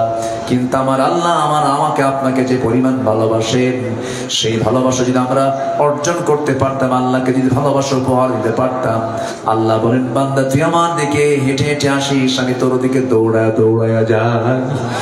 বান্দা তুই আমার দিকে 1 কদম হাঁটিস, আমি তোর দিকে 10 কদম আগায়া যাই। বান্দা যখন কান্দে আল্লাহ তখন অস্থির হন। বান্দার 1 ফোঁটা চোখের পানি যদি আল্লাহর ভয়ে যদি পড়ে যায়, আল্লাহর কসম করে বলতেছে ভাইরা, ওই 1 ফোঁটা চোখের পানির দাম এত বেশি, 7 সমুদ্রের পানি দিয়ে জাহান্নাম নিবে না। কিন্তু বান্দার 1 ফোঁটা চোখের পানি দিয়া 7টা জাহান্নাম নিবে যাবে। জোরে বলি সুবহানাল্লাহ। আমরা মোহাব্বত করব কাকে? আসতে বলবেন না কাকে? নামাজ পড়বো কয় ওয়াক্ত? আসতে বলবেন না কয় ওয়াক্ত নামাজ? 5 ওয়াক্ত নামাজ পড়বো। ধৈর্যশীলতার পরিচয় দেব। জীবনের সকল জায়গায় ধৈর্যের গুণ আছে যার, সফলতা আছে তার। ধৈর্যের গুণ নাই যার, পরাজয় আছে তার। এই জন্য ধৈর্যের পরিচয় দিয়ে সব কাজগুলো করব। দিনের কাজ করতে গেলেও ধৈর্যের প্রয়োজন, দুনিয়ার কাজ করতে গেলেও ধৈর্যের প্রয়োজন, সকল কাজ করতে গেলেই ধৈর্যের প্রয়োজন। আমার বন্ধুগণ, আদম আলাইহিস সালাতু ওয়াস সালাম যখন জান্নাতের মধ্যে ভালোই ছিলেন, জান্নাত থেকে আল্লাহ রাব্বুল আলামিন যখন বলে দিলেন কুল্লা হাবিতু মিনহা জামিআ, দুজন মিলে তোমরা দুনিয়াতে চলে যাও। দুজন দুনিয়াতে চলে আসলেন, কি পরিমাণ ধৈর্যের পরিচয় দিলেন। কতদিন চলে গেল, চোখের পানিতে পানিতে সয়লাব হয়ে যাচ্ছে, কাঁদতেছেন বারবার, ধৈর্যের পরিচয় দিয়ে বলছেন আল্লাহ ফাযাল্লাহুমা শাইতান, শয়তান পদস্খলন করে দিয়েছে, আল্লাহ তুমি আমারে মাফ করে দাও। আদমও কাঁদেন, হাওয়াও কাঁদেন, আমাদের আব্বা আম্মা কেঁদেছেন দুনিয়াতে এসে এসে। এই জন্য আমরা সন্তান দুনিয়াতে হাসবো বেশি না কাঁদবো বেশি? আজ থেকে হাসবো বেশি না কাঁদবো বেশি? দুনিয়াতে কাঁদবে বেশি যে আখিরাতে হাসবে বেশি সে, আর দুনিয়াতে হাসবে বেশি যে আখিরাতে কাঁদবে বেশি সে। দুনিয়া মূলত হাসার জায়গা না কান্নার জায়গা? আজ তো বলুন না কিসের জায়গা? কিসের জায়গা? কান্নার জায়গা। আদম আলাইহিস সালাতু ওয়াস সালাম যে দোয়া করেছেন, তার স্ত্রীকে নিয়ে আম্মাকে নিয়ে যে দোয়াটা করেছেন, সবাই আমার সঙ্গে ঠোঁট মিলিয়ে মিলিয়ে বলুন রব্বানা যালামনা আনফুসানা ওয়া ইল্লাম তাগফির লানা ওয়া তারহামনা লানাকুনান্না মিনাল খাসিরিন। আমাদের জাতির পিতা ইব্রাহিম আলাইহিস সালাতু ওয়াস সালাম কি ধৈর্যের পরীক্ষা দিয়েছেন, কি পরীক্ষা না তার জীবন এসেছে। জন্ম থেকে নিয়ে মৃত্যু পর্যন্ত শুধু পরীক্ষার পরীক্ষা, একটা না একাধিক একাধিক পরীক্ষা, অনেক পরীক্ষা করা হয়েছে। সমস্ত পরীক্ষায় তিনি ফার্স্ট ক্লাস ফার্স্ট হয়েছেন, কখনো ফেল মারেন নাই। ওয়া ইযি বাতালা ইব্রাহিম রাব্বুহু বিকালিমাতিন ফাতাম্মাহুন, প্রত্যেকটা পরীক্ষায় তিনি পাশ করেছেন। আমার বন্ধুগণ, ইব্রাহিম আলাইহিস সালাতু ওয়াস সালামের সবচাইতে বড় পরীক্ষা ছিল, সেই পরীক্ষা সবার কম বেশি জানা আছে। একজন নবীকে আগুনে পুড়ে মেরে ফেলার সিদ্ধান্ত হয়েছিল, সেই নবীর নাম কি বলে? বলেন সেই নবীর নামটা কি বলে? ইব্রাহিম আলাইহিস সালাম কি অপরাধে তাকে আগুনে পুড়ে মারার সিদ্ধান্ত নেওয়া হয়েছিল, সে অপরাধটা আজকের সমাজেও আছে না নাই? আসতে বলবেন না আছে না নাই? আছে। ইব্রাহিম আলাইহিস সালাম তিনি মূর্তি রেখেছেন না মূর্তি ভেঙ্গেছেন? আসতে কয়, আসতে কয়। মূর্তি রেখেছেন না মূর্তি ভেঙ্গেছেন? কিন্তু তার সন্তান আমরা বাড়ির ড্রয়িং স্পেসে জায়গায় জায়গায় মূর্তি ভাঙ্গি না মূর্তি রাখি, এটা কেন হবে? মারাত্মক অপরাধ এটা, শিরকের গুনাহ করা যাবে না। ইব্রাহিম আলাইহিস সালাম শিরক উৎখাত করার জন্য দুনিয়াতে এসেছিলেন। কোন মূর্তির স্থান তার কাছে ছিল না। তিনি জানতেন এই কাজটা করলে পরে রাষ্ট্রীয় শক্তি আমার বিরুদ্ধে খেপে যাবে, কিন্তু মূর্তিটাকে সহ্য করতে পারলেন না। মূর্তিগুলোকে ভেঙে যখন চুরমার করে ফেললেন, আগুনে ফেলার সিদ্ধান্ত হয়ে গেল। ইব্রাহিম আলাইহিস সালাম হাসি মুখে বরণ করে নিলেন, আগুনে তোমরা নিক্ষেপ করো, বাতিল শক্তির কাছে মাথা নত করবো না। ধৈর্য আছে না নাই? আসতে বলবো না, ধৈর্য আছে না নাই? ধৈর্য আছে। সবাই মিলে পরামর্শ দিলে ইব্রাহিম তুমি মাফ চেয়ে নাও, ক্ষমা চেয়ে নাও, রাষ্ট্রপতির কাছে তুমি আত্মসমর্পণ করো, ক্ষমা চেয়ে নাও, তোমাকে ক্ষমা করে দেওয়া হবে। ইব্রাহিম আলাইহিস সালাম বললেন একমাত্র আত্মসমর্পণ করব তার কাছে। ইন্না সালাতি ওয়া নুসুকি ওয়া মাহইয়ায়া ওয়া মামাতি লিল্লাহি রাব্বিল আলামিন। আমার জীবন, আমার মরণ, আমার সবকিছু কার জন্য বলেন? আসতে বলেন না, কার জন্য বলেন? ইব্রাহিম আলাইহিস সালামকে যখন আগুনে নিক্ষেপ করা হলো, তিনি নিজের চোখে দেখতে পেলেন বাপ পর্যন্ত সহযোগিতা করে তাকে আগুনে ফেলে দিল। আল্লাহকে বলছেন আল্লাহ এই পৃথিবীর বুকে সন্তান যদি বিপদে পড়ে যায় অন্তত বাপটা তার সাথে আসে, তার পক্ষে কাজ করে। আজকে আল্লাহ তোমার কাছে প্রার্থনা করলাম, আমার বাপটা পর্যন্ত আমার বিরোধী হয়ে আমাকে আগুনে ফেলতে চায়। আল্লাহ তুমি এত বড় বিপদ থেকে তুমি আমাকে বাঁচাও, ও আল্লাহ তোমার মুসিবত থেকে তুমি আল্লাহ আমাকে বাঁচাও। আল্লাহ তারা দোয়া কবুল করলেন, আগুনের টুকরা হয়ে গেছে আল্লাহর পয়গম্বরের জন্য জান্নাতের টুকরা। জোরে কোন সুবহানাল্লাহ। তিনি আল্লাহর কাছে দোয়া করেছিলেন কি? সবাই বলেন রব্বানা তাকাব্বাল মিন্না ইন্নাকা আনতাস সামিউল আলিম وتب علينا إنك أنت التواب الرحيم আমার বন্ধুগণ আরেকজন পয়গম্বর 18 বছর ধরে রোগাক্রান্ত ছিলেন 3 দিন রোগ হলে জ্বর হলে পরে অনেকের মাথা খারাপ হয়ে যায় বলে ফেলে আল্লাহর চোখ আসলে কানা হয়ে গেছে আমারে দেখেই না এরকম আছে না বলেন তো আছে কিন্তু আল্লাহর পয়গম্বর কোন পয়গম্বর বলেন তো কোন কে 1 বছর না 18 বছর 1 মাস না 18 বছর একটা 18 বছর ধরে রোগাক্রান্ত হয়ে পড়েছিলেন গোটা গায়ে দুর্গন্ধ হয়ে গেছে পোকা লেগে গেছে কেউ তার পাশে থাকতে পারে না কিন্তু একটা বারের জন্য মনক্ষুণ্ণ হলেন না ধৈর্যের পিরামিড হয়ে থাকলেন কি পরিমাণ ধৈর্যের পরিচয় দিলেন সবশেষ বললেন রব্বিয়ান্নি মাসানিয়াদ দুরু আনতার হামুর রাহিমিন আল্লাহর কাছে প্রার্থনা করলেন আল্লাহ প্রার্থনা মঞ্জুর করে দিলেন একদিন বলে ফেলেন আল্লাহ আমার ঘাগুলো সব জায়গায় পৌঁছে যাক কিন্তু আমার জিহ্বা পর্যন্ত ঘা না আসুক তোমার নামের জিকির করবো কেমনে আল্লাহ বলছেন ও আমার আইয়ুব তোমার দোয়া আজকে আমার কবুল হয়ে গেছে আমি তোমার সব কিছু কবুল করে নিয়েছি জোরে কোন সুবহানাল্লাহ আল্লাহ থেকে সুস্থ করে দিলেন আরেকজন পয়গম্বর সমুদ্র বক্ষের ভিতরে প্রায় 40 দিন ছিলেন মাছের পেটে কোন নবী বলেন ইউনূস আলাইহিস সালাতু ওয়াস সালাম মাছের পেটে ছিলেন সেই নবীজি যখন বিপদে পড়ে গেলেন সেই বিপদে পড়ে কার জিকির করেছেন আস্তে কার জিকির করেছেন ধৈর্য আছে না নাই আস্তে বলুন ধৈর্য আছে না নাই ধৈর্যের পরিচয় দিয়ে সেই জায়গায় তিনি বলেছেন যারা পারেন ঠোঁট মিলিয়ে বলুন লা ইলাহা ইল্লা আনতা সুবহানাকা ইন্নী কুনতু মিনাল যালিমিন আল্লাহ তাআলা বলেন ও ইউনূস আমাকে যদি তুমি স্মরণ না করতে ধৈর্যের যদি পরিচয় না দিতে ধৈর্যশীল যদি না হতে লালাবিসা ফি বাতনিহি ইলা ইয়াউমি ইউবআসুন আমি তোমাকে কিয়ামত পর্যন্ত এই মাছের পেটেই তোমাকে রেখে দিতাম জোরে বলি আল্লাহু আকবার আরো জোরে বলি আল্লাহু আকবার ধৈর্যশীল হতে হবে সর্বশেষ আমার নবীর কথা না বললে কেমন হয় আমার নবী ছিলেন সবকিছুর পরিপূর্ণ আল্লাহু আকবার বলেন তিনি পরিপূর্ণতার রূপ দিয়েছেন আমার নবী ছিলেন এমন ধৈর্যশীল মানুষ মুসা আলাইহিস সালাতু ওয়াস সালাম রাগের ঠেলায় মাঝে মাঝে বলতেন আল্লাহ আযাব দিয়ে গজব দিয়ে শেষ কর আমার উম্মতরে বলেন নাই আযাব গজব দিয়ে শেষ করো নূহ আলাইহিস সালাতু ওয়াস সালাম বলেছেন আল্লাহ তুমি এদেরকে শেষ করে দাও মহাপ্লাবন চলে এলো অনেক লোকের মৃত্যু হয়ে গেল কিন্তু আমার নবীজি সারা জীবনে দুই একটা বার ছাড়া কোনো কোথাও তিনি লানত দেন না অভিসম্পদ দেন নাই বদদোয়া দেন নাই তায়েফে মার খেয়েছেন তায়েফবাসীর জন্য বদদোয়া দিয়েছেন না নেক দোয়া দিয়েছেন আস্তে কয় কি দিয়েছেন ধৈর্য আছে না নাই আস্তে বলো না ধৈর্য আছে না নাই ধৈর্য আছে ধৈর্যশীল ব্যক্তির পুরস্কার হলো জান্নাত আমার নবীজি মক্কার মাটিতে মার খেলেন ধৈর্যের পরিচয় দিলেন আমার বন্ধুগণ ছোট্ট একটা ইতিহাস মনে পড়ে গেল একটু বলি বলবো আমার নবীজি মক্কায় তখন আমার নবীজির সারা জীবনের বন্ধু আবার শ্বশুর হয়েছিলেন শেষ জীবনে এসে আবার 3 বছরের ছোট বড় আমার নবীজি মেরাজ থেকে এসে যার কাছে বলেছিলেন প্রথম আমি মেরাজ করেছি সর্বপ্রথম বিশ্বাস করেছেন যে সাহাবী তার নাম কি বলে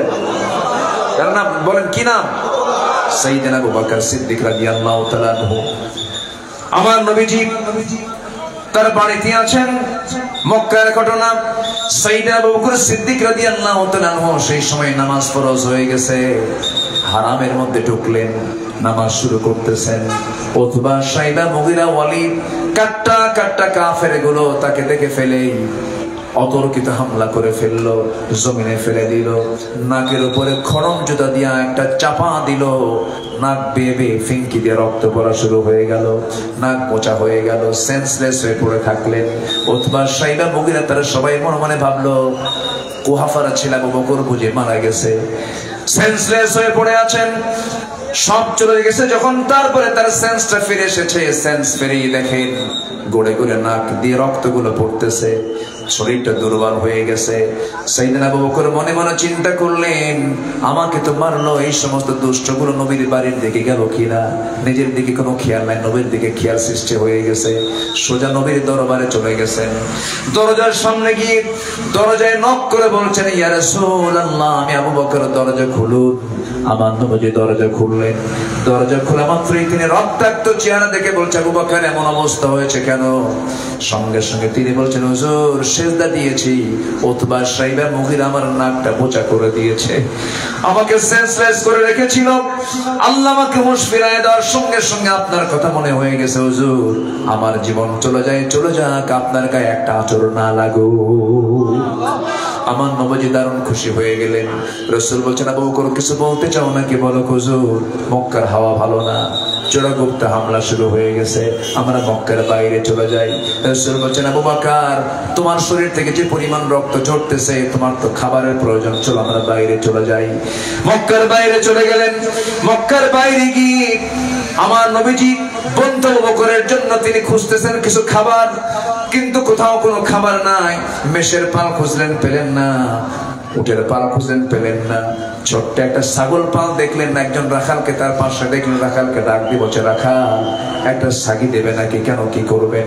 সাগিটার দুধ দহন করে বন্ধুকে খাওয়ায় দেবে, বন্ধু আমার রক্ত শূন্যতায় ভুগতেছে। রাখাল বলছে, পারবো না দিতে, কারণ এই ছাগলগুলোর মালিক তো আমি নই। আমি যদি এখান থেকে একটা সাগি দিয়ে দিই, আমাদের খেয়ানত হয়ে যাবে, আমার দায়িত্ব পালনের সম্পূর্ণ ব্যর্থতার পরিচয় হবে, আমি এটা করতে পারবো না। আমার নবীজি ওই রাখালের কথাগুলো শুনে খুব খুশি হয়ে মনে মনে চিন্তা করেন, আরে এই মরুর অঞ্চলের একটা রাখালের মধ্যে ইমান নাই, কিন্তু ইমানের গুণ আছে। আর আমাদের সমাজে ইমান আছে, কিন্তু ইমানের কোনো গুণ নাই। আমার নবীজি খুশি হয়ে গেলেন। এবার রাখালকে মুস্কি হাসি মেরে বলছেন, ওরে রাখাল, আমি তোমার কাছে এমন একটা সাগি চাবো, যে সাগিটার পেটে কখনো বাচ্চা আসে নাই, কখনো বাটে দুধ আসে নাই, ওলানে দুধ আসে নাই, পেটে কখনো বাচ্চা আসে নাই, ছোট্ট একটা সাগি দিলেই হবে। রাখাল মুস্কি মুস্কি হাসি মেরে মনে মনে চিন্তা করতেছে, লোকটা পাগল নাকি, ছোট্ট সাগি দিয়ে কি করবে? কিচ্ছু না বলে ছোট্ট একটা সাগি নবীর হাতে যখন দিয়ে দিয়েছে, রাখাল তো জানে না এই হাতের বরকত কত বড় বরকত। আমার নবী সাগিটা হাতের মধ্যে নিলেন, দুই পায়ের মাঝখানে রাখলেন, কোসায় নিয়ে নিলেন। আমার নবীজি ছাগলটা নিয়ে, ওই সাগিটা নিয়ে, সাগিটার পিছনের দুই পায়ের ঠিক মাঝখান বরাবর ওলানের কাছে দুটো হাত রেখে দিলেন। দুটো হাত রেখে দিয়ে বিসমিল্লাহ বলে ফু দিয়ে দিলেন। গোটাও দুধের ওলানটা টন টন করা দুধে ভরপুর হয়ে গেছে। জোরে বলে সুবহানাল্লাহ। আমার নবীজি এবার রাখালকে বলছেন, রাখাল, একটা কাদাহ নিয়ে আসো, একটা বাটি নিয়ে আসো। এই বাটিটা নিয়ে আসা হলো। নবীজি নিজেই দুধ দহন করা শুরু করলেন। দুধ দহন করে বাটি পূর্ণ হয়ে গেল। এবারে বাটিটা হাতের মধ্যে নিয়ে রাসূল মুস্কি হাসি মেরে বলছেন, আবু বকর, সকালে মার খেয়েছো, এখন বরকতের দুধ খাও। জোরে বলেন সুবহানাল্লাহ। বাটি পূর্ণ দুধ নিয়ে সাইয়েদনা আবু বকর পান করা শুরু করলেন। এত তৃপ্তি ভরে পান করলেন, পেটের চামড়া টাইট হয়ে গেছে। এত পরিমাণ দুধ তিনি খেলেন, কিন্তু দুধের পাত্র থেকে দুধ চুল পরিমাণ কমে নাই। আমার নবীজি বলছেন, আবু বকর, তুমি কি চিন্তা করতেছো? হুজুর, দুধ তো পান করলাম অনেকগুলো, কিন্তু দুধ তো কমে না। রাসূল বলছেন, এই বাটির দুধ কখনো কমবে না যতক্ষণ আমি নবী এই বাড়িতে ঠোঁটটা না লাগাবো। জোরে বলে সুবহানাল্লাহ। আমার নবী যেবার বললেন, রাখালকে দিয়ে দাও। রাখালের হাতে দুধের বাটি দেওয়া হলো, দুধের পাত্র দেওয়া হলো। রাখাল যখন মুখটা নিয়ে নিয়েছে বাটির সাথে, আমার নবীজি বিসমিল্লাহ বলে দিলেন। সেও দুধ পান করলো, কিন্তু দুধ কমে নাই বাটি থেকে। এবার রাসূল বলছেন, শোনো ও রাখাল, শোনো আবু বকর, এই বাটিতে যে পরিমাণ দুধ এখনো আছে, আল্লাহর কিছু বান্দা এখানে থাকলে পরে কেউ দুধ কমাতে পারতো না। আমি যখন বাটিতে মুখ রাখবো তখন দুধটা শেষ হয়ে যাবে। আমার রাসূল দুধটা বাটিতে মুখ রাখলেন, খেয়ে নিলেন দুধের বাটি। দুধটা শেষ হয়ে গেল, দুধ ফুরে গেল। আমার নবীজি এবার দুধের বাটি রাখালকে দিয়ে বলছে, রাখাল, এই দুধের বাটিটা তুমি নিয়ে নাও, আমাদের কাজ এখন শেষ, আমরা এখন চলে যাচ্ছি। রাখালের চোখে পানি। রাসূল বলছে, রাখাল, তুমি কাঁদো কেন? এবার বলছে, আপনি চলে যাচ্ছেন, আমাকে একা ছেড়ে নিয়ে যান, একা ছেড়ে থুয়ে যাবেন কেন? আমিও যেতে চাই, আপনার সঙ্গে যেতে চাই। রাসূল বলে ফেললেন, কিছুক্ষণ আগে তুমি তো ওয়াজ করলে, আমানতের খেয়ানত করা যাবে না। তুমি যদি আমার সঙ্গে চলে যাও, এই ছাগলগুলো দেখবে কি তুমি তো রাখাল, তাই তো ঠিক কথা বলেছেন, আমি যাব না, কিন্তু একটা শর্ত আমি জড়িয়ে দিতে চাই। আপনাকে যখন ছোট্ট সাকিটা দিলাম, আপনি গোলামের কাছে গিয়ে দুটো হাত রাখলেন, আপনি কি যেন দোয়া করলেন, ওই দোয়াটা আপনি আমাকে শেখায় দিবেন। আমার শেখা দেওয়ার প্রয়োজন কেন, কি করবা তুমি? এবার বলতেছে ওই দোয়াটা মাঝে মাঝে আমি শিখে মাঝে মাঝে এই দোয়াটা পড়বো আর ওলান থেকে দুধ পান করে খাবো। আল্লাহু আকবার বলো। আমার নবীজি বলছেন, ও রাখাল, 1000 বার এই দোয়া পড়লে কোনো লাভ হবে না। তোমার ভিতরে শিরকিয়াতের পচা দুর্গন্ধ আছে, শিরকিয়াতের পচা দুর্গন্ধ দূর করে তোমাকে কালিমা পড়তে হবে। তুমি কি করবে বলো? সঙ্গে সঙ্গে রাখাল বলছে, আমার সন্দেহ হয় এত সুন্দর চেহারার মানুষ, আপনি কি মক্কার মাটিতে আব্দুল্লাহর পুত্র মুহাম্মদের জন্ম হয়েছে সেই লোকটা নাকি? রাসূল বললেন, ও রাখাল, চিনতে ভুল করো নাই, হ্যাঁ আমি হলাম সে আব্দুল্লাহর পুত্র মুহাম্মদ। জোরে কোন সুবহানাল্লাহ। রাখাল হাতটা গায়ে দিল, নবীজি হাতটা বাড়ায়া দিলেন, কালিমা পড়ায়া দিলেন। ওই রাখাল সেই রাখাল যে রাখালটার নাম হলো আব্দুল্লাহ ইবনে মাসউদ রাদিয়াল্লাহু তাআলা আনহু। আমার নবীর যত জ্ঞানী মুহাদ্দিস ছিলেন, জ্ঞানী মুফাসসির ছিলেন, তার মধ্যে অন্যতম একজন ছিলেন হচ্ছেন আব্দুল্লাহ ইবনে মাসউদ রাদিয়াল্লাহু তাআলা আনহু। রাসূল তাকে কালিমা পড়ায়া দিলেন। আমার বন্ধুগণ, এই যে আমার নবীজির ত্যাগ, আমার নবীজির ধৈর্য আছে যার পুরস্কার আছে, তার ধৈর্যহীন হলে পরে কোনো পুরস্কার পাওয়া যাবে না। এই জন্য আমার বন্ধুগণ, ধৈর্য নিয়ে আমরা সমস্ত কাজগুলো করবো। জোরে বলে ইনশাআল্লাহ, আরো জোরে বলি ইনশাআল্লাহ। সফল হতে হলে 9টা কাজ আজকে আমরা করোনা আলোকে শিখে যাব। নাম্বার 1 আমরা শিখে নিয়েছি হলো, নাম্বার 1 হলো ঈমান এবং নেক আমল। নাম্বার 2 হলো তাসকিয়াতুন নফস, পরিশুদ্ধতা। নাম্বার 3 হলো সত্যবাদী হওয়া। নাম্বার 4 হলো তাকওয়া অর্জন করা। নাম্বার 5 হলো ধৈর্যশীলতা। নাম্বার 6 হলো জীবনের সকল জায়গায় আনুগত্য হবে একমাত্র কার? আসতে বলবেন না কার, আরো জোরে কার? আনুগত্য হবে দুজনের, মূলত দুজনের আমরা আনুগত্য করব। আল্লাহ রাব্বুল আলামিন বলছেন, ওয়া মান ইউতিইল্লাহা ওয়া রাসূলাহু ফাকাদ ফাযা ফাওজান আযীমা। আরেক জায়গায় বলছেন, আতিউল্লাহা ওয়া আতিউর রাসূল ওয়া উলিল আমরি মিনকুম فإن تنازعتم في شيء فردوه إلى الله والرسول। জোরে বলুন আল্লাহু আকবার। আমার বন্ধুগণ, মূলত আনুগত্য হবে আল্লাহ এবং রাসূলের। এই আনুগত্যের ভিতরে চুল পরিমাণ কোনো সন্দেহ রাখা যাবে না, কোনো গ্যাপ রাখা যাবে না। আল্লাহ বলছেন, ফাকাদ ফাযা ফাওজান আযীমা, এর ফলাফল হলো আমি তোমাকে মহা সাফল্য দান করব। সাহাবায়ে কেরাম রাসূলকে কি পরিমাণ আনুগত্য করেছেন, কি পরিমাণ মুহাব্বত করেছেন, কি পরিমাণ আস্থা রেখেছেন নবীর উপরে। যুগে যুগে সাহাবীরা রাসূলকে মুহাব্বত করে আনুগত্য করে তা বুঝায়া দিয়েছেন। আল্লাহ পাক আমাদের সবাইকে নবীর প্রতি মুহাব্বত রাখার তৌফিক দান করুন।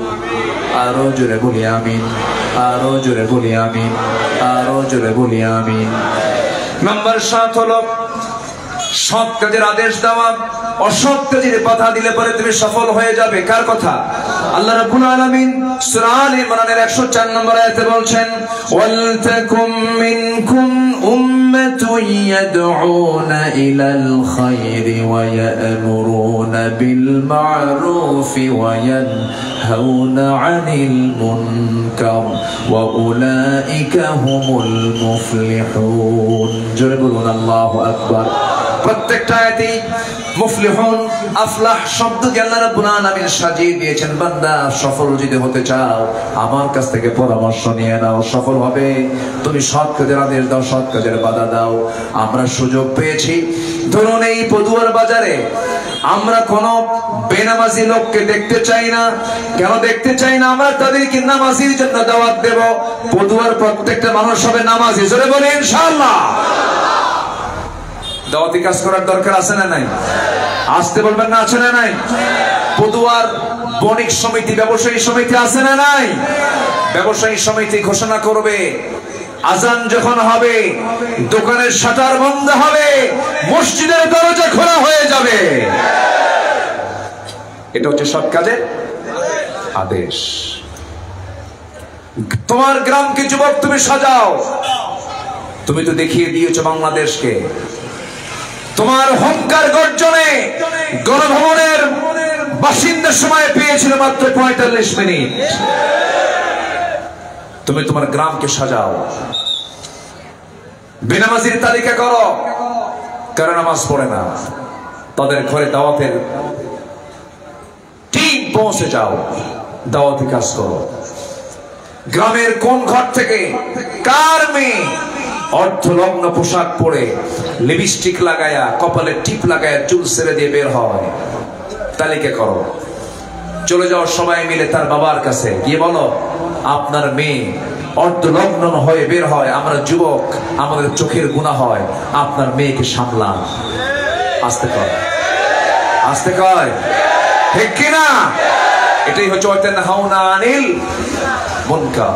এরকম করে করে যদি আমি আমার গ্রাম, আমি আমার পরিবার, আমি আমার ব্যবসা, আমার কর্মক্ষেত্র, প্রত্যেকটা জায়গায় যদি আমার দাওয়াতি কাজের মধ্য দিয়ে যদি আমি যদি পরিবর্তন আনতে পারি, আগামীর দেশ হবে ইসলামের দেশ। আল্লাহ কবুল করুন, আল্লাহ কবুল করুন, আল্লাহ কবুল করুন। আজকে আমি যে পয়েন্ট আলোচনা করছি, আমাদের এখন ব্যক্তি গঠন করা দরকার, পরিবার গঠন করা দরকার, আমাদের নিজেকে প্রস্তুত করা দরকার। একটা ইসলামিক দৃশ্য আমরা দেখতে চাই, আমরা একটা ইসলামী রাষ্ট্র দেখতে চাই। এই জন্য রাষ্ট্রের একজন আদর্শ নাগরিকের যোগ্যতা হাসিল করার দরকার আছে না নাই? আচ্ছা, নাম্বার 7 শেষ করে দিই নাকি? আলোচনা চালাবো, আলোচনা চলুক, হুজুর মরুক, আমাকে তো বাঁচা দরকার। খুব ভালো মানুষ আপনারা, বলি আলহামদুলিল্লাহ, আরো জোরে বলি আলহামদুলিল্লাহ। নাম্বার 8 হলো তওবা করা। কি করা বলেন? বলেন কি করা? তওবার রাস্তা আছে না নাই? হাত্তা ইউগারগার, হাত্তা ইউগারগার। তওবার সুযোগ আল্লাহ তাআলা কত লম্বা করে দিয়েছেন। আমরা তওবা করব কার কাছে? আল্লাহর কাছে। একবার না বারবার? আস্তে কর, একবার না বারবার? তুবু ইলাল্লাহ ফাইন্নী আতুবু ফিল ইয়াউমি 100 মাররা। আমার রাসূল বলেন, তোমরা আল্লাহর কাছে তওবা করো, আমি রাসূল নিজে 100 বারেরও বেশি বার সারা দিন তওবা করি। চিন্তা করা যায়? আর আমাদের এক নেতা, কি নাম, লতিফ সিদ্দিকী না কি না, সে বলে আমি আমিন কই না। কেন? হুজুর শুধু আমিন বলতে বলে, আমি আমিন কব কেন? আমার জীবনে তো কোনো গুনাই নাই। আমার দেশে মাঝে মাঝে এই আমদানি হয় যে কেমনে, এগুলো আমদানি হয় বুঝেন তো, পাগল এগুলো, পাগল। এর আগে বলেছিল হজ ছিল মুহাম্মাদের ব্যবসা, সেরকম নাউযুবিল্লাহ। কয়েকদিন আগে বললো আমার জীবনে কোনো গুনাই নাই, আমি আমিন বলবো কেন? বদমাইশ এগুলো। অথচ আল্লাহ তাআলা বলছেন ফাসাব্বিহ বিহামদি রাব্বিকা ওয়াস্তাগফিরহু ইন্নাহু কানা তাওয়াবা। বান্দার দায়িত্ব ক্ষমা চাওয়া কার কাছে? বান্দার দায়িত্ব ক্ষমা চাওয়া কার কাছে? আল্লাহর কাছে সারেন্ডার করব আমরা। জোরে বলি ইনশাআল্লাহ। সবাই কি নামাজ পড়তে রাজি আছেন? আসতে বলি, নামাজ কি সবাই পড়তে রাজি আছেন? 5 ওয়াক্ত নামাজ কি সবাই পড়বেন? হাত তুলে দেখেন তো দেখি। জোরে বলি ইয়া আল্লাহ, আরো জোরে বলি ইয়া আল্লাহ। আমাদেরকে 5 ওয়াক্ত সালাত আদায় করার তৌফিক তুমি আল্লাহ দিয়া দাও। জোরে বলি আমিন, আরো জোরে আমিন, আরো জোরে আমিন।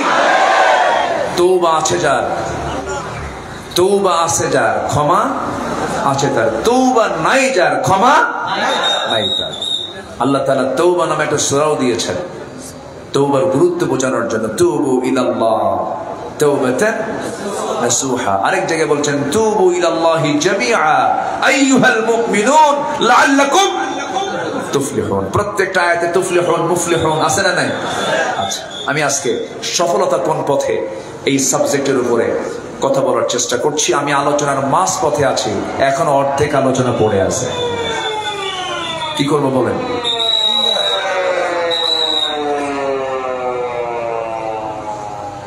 আগামীতে এই মাহফিলটা আমরা দেখতে চাই। একটু ভিতরের দিকে জায়গা নাই?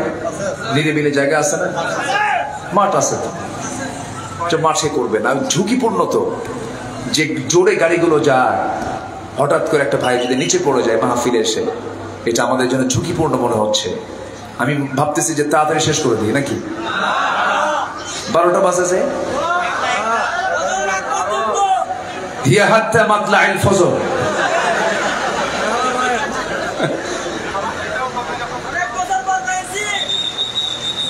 জি জি, আমরা ফজর পড়বো, জোরে বলি ইনশাআল্লাহ। যোহর পড়বো, জোরে বলি ইনশাআল্লাহ। আসর পড়বো, জোরে বলি ইনশাআল্লাহ। রাজুলুন কলবুহু মুআল্লাকুম বিল মাসাজিদ, মসজিদ না, মুআল্লাকুম বিল মাসাজিদ, যার দিলটা লটকানো থাকে মসজিদ সমূহের সাথে। মানে কি, ফজরে বাড়ি আসি, আমার গ্রামের মসজিদ। জোহরে পদুয়ার বাজার আসি, পদুয়ার বাজারের মসজিদ। সন্ধ্যায় আমি লোহাগাড়া মেইন আমিরাবাদ গেছি, বাস মাগরিবের নামাজ আমার আমিরাবাদ মসজিদ। চলে গেছি এসার সময় আমি বান্দারবান কোন একটা ব্যবসায়ী কাজে, বান্দারবানের অমুক মসজিদ। রাজুলুন কলবুহু মুআল্লাকুম বিল মাসাজিদ। এটাই হচ্ছে আল্লাহ তাআলা আরশ আজিমের ছায়ার নিচে জায়গা দিবেন ওই সমস্ত বান্দা, যে বান্দার দিলটা লটকানো থাকে কার সাথে? মসজিদের সাথে। আল্লাহ পাক আমাদেরকে নামাজি বানান, জোরে বলি আমিন, আরো জোরে আমিন। সবার বাড়িতে মা বোন আছে না নাই? মা বোনদের সবচেয়ে বড় জরুরত দিক হলো ইহুদি খ্রিস্টান এবং পার্শ্ববর্তী যে আমরা রাষ্ট্র দেখতে পাচ্ছি,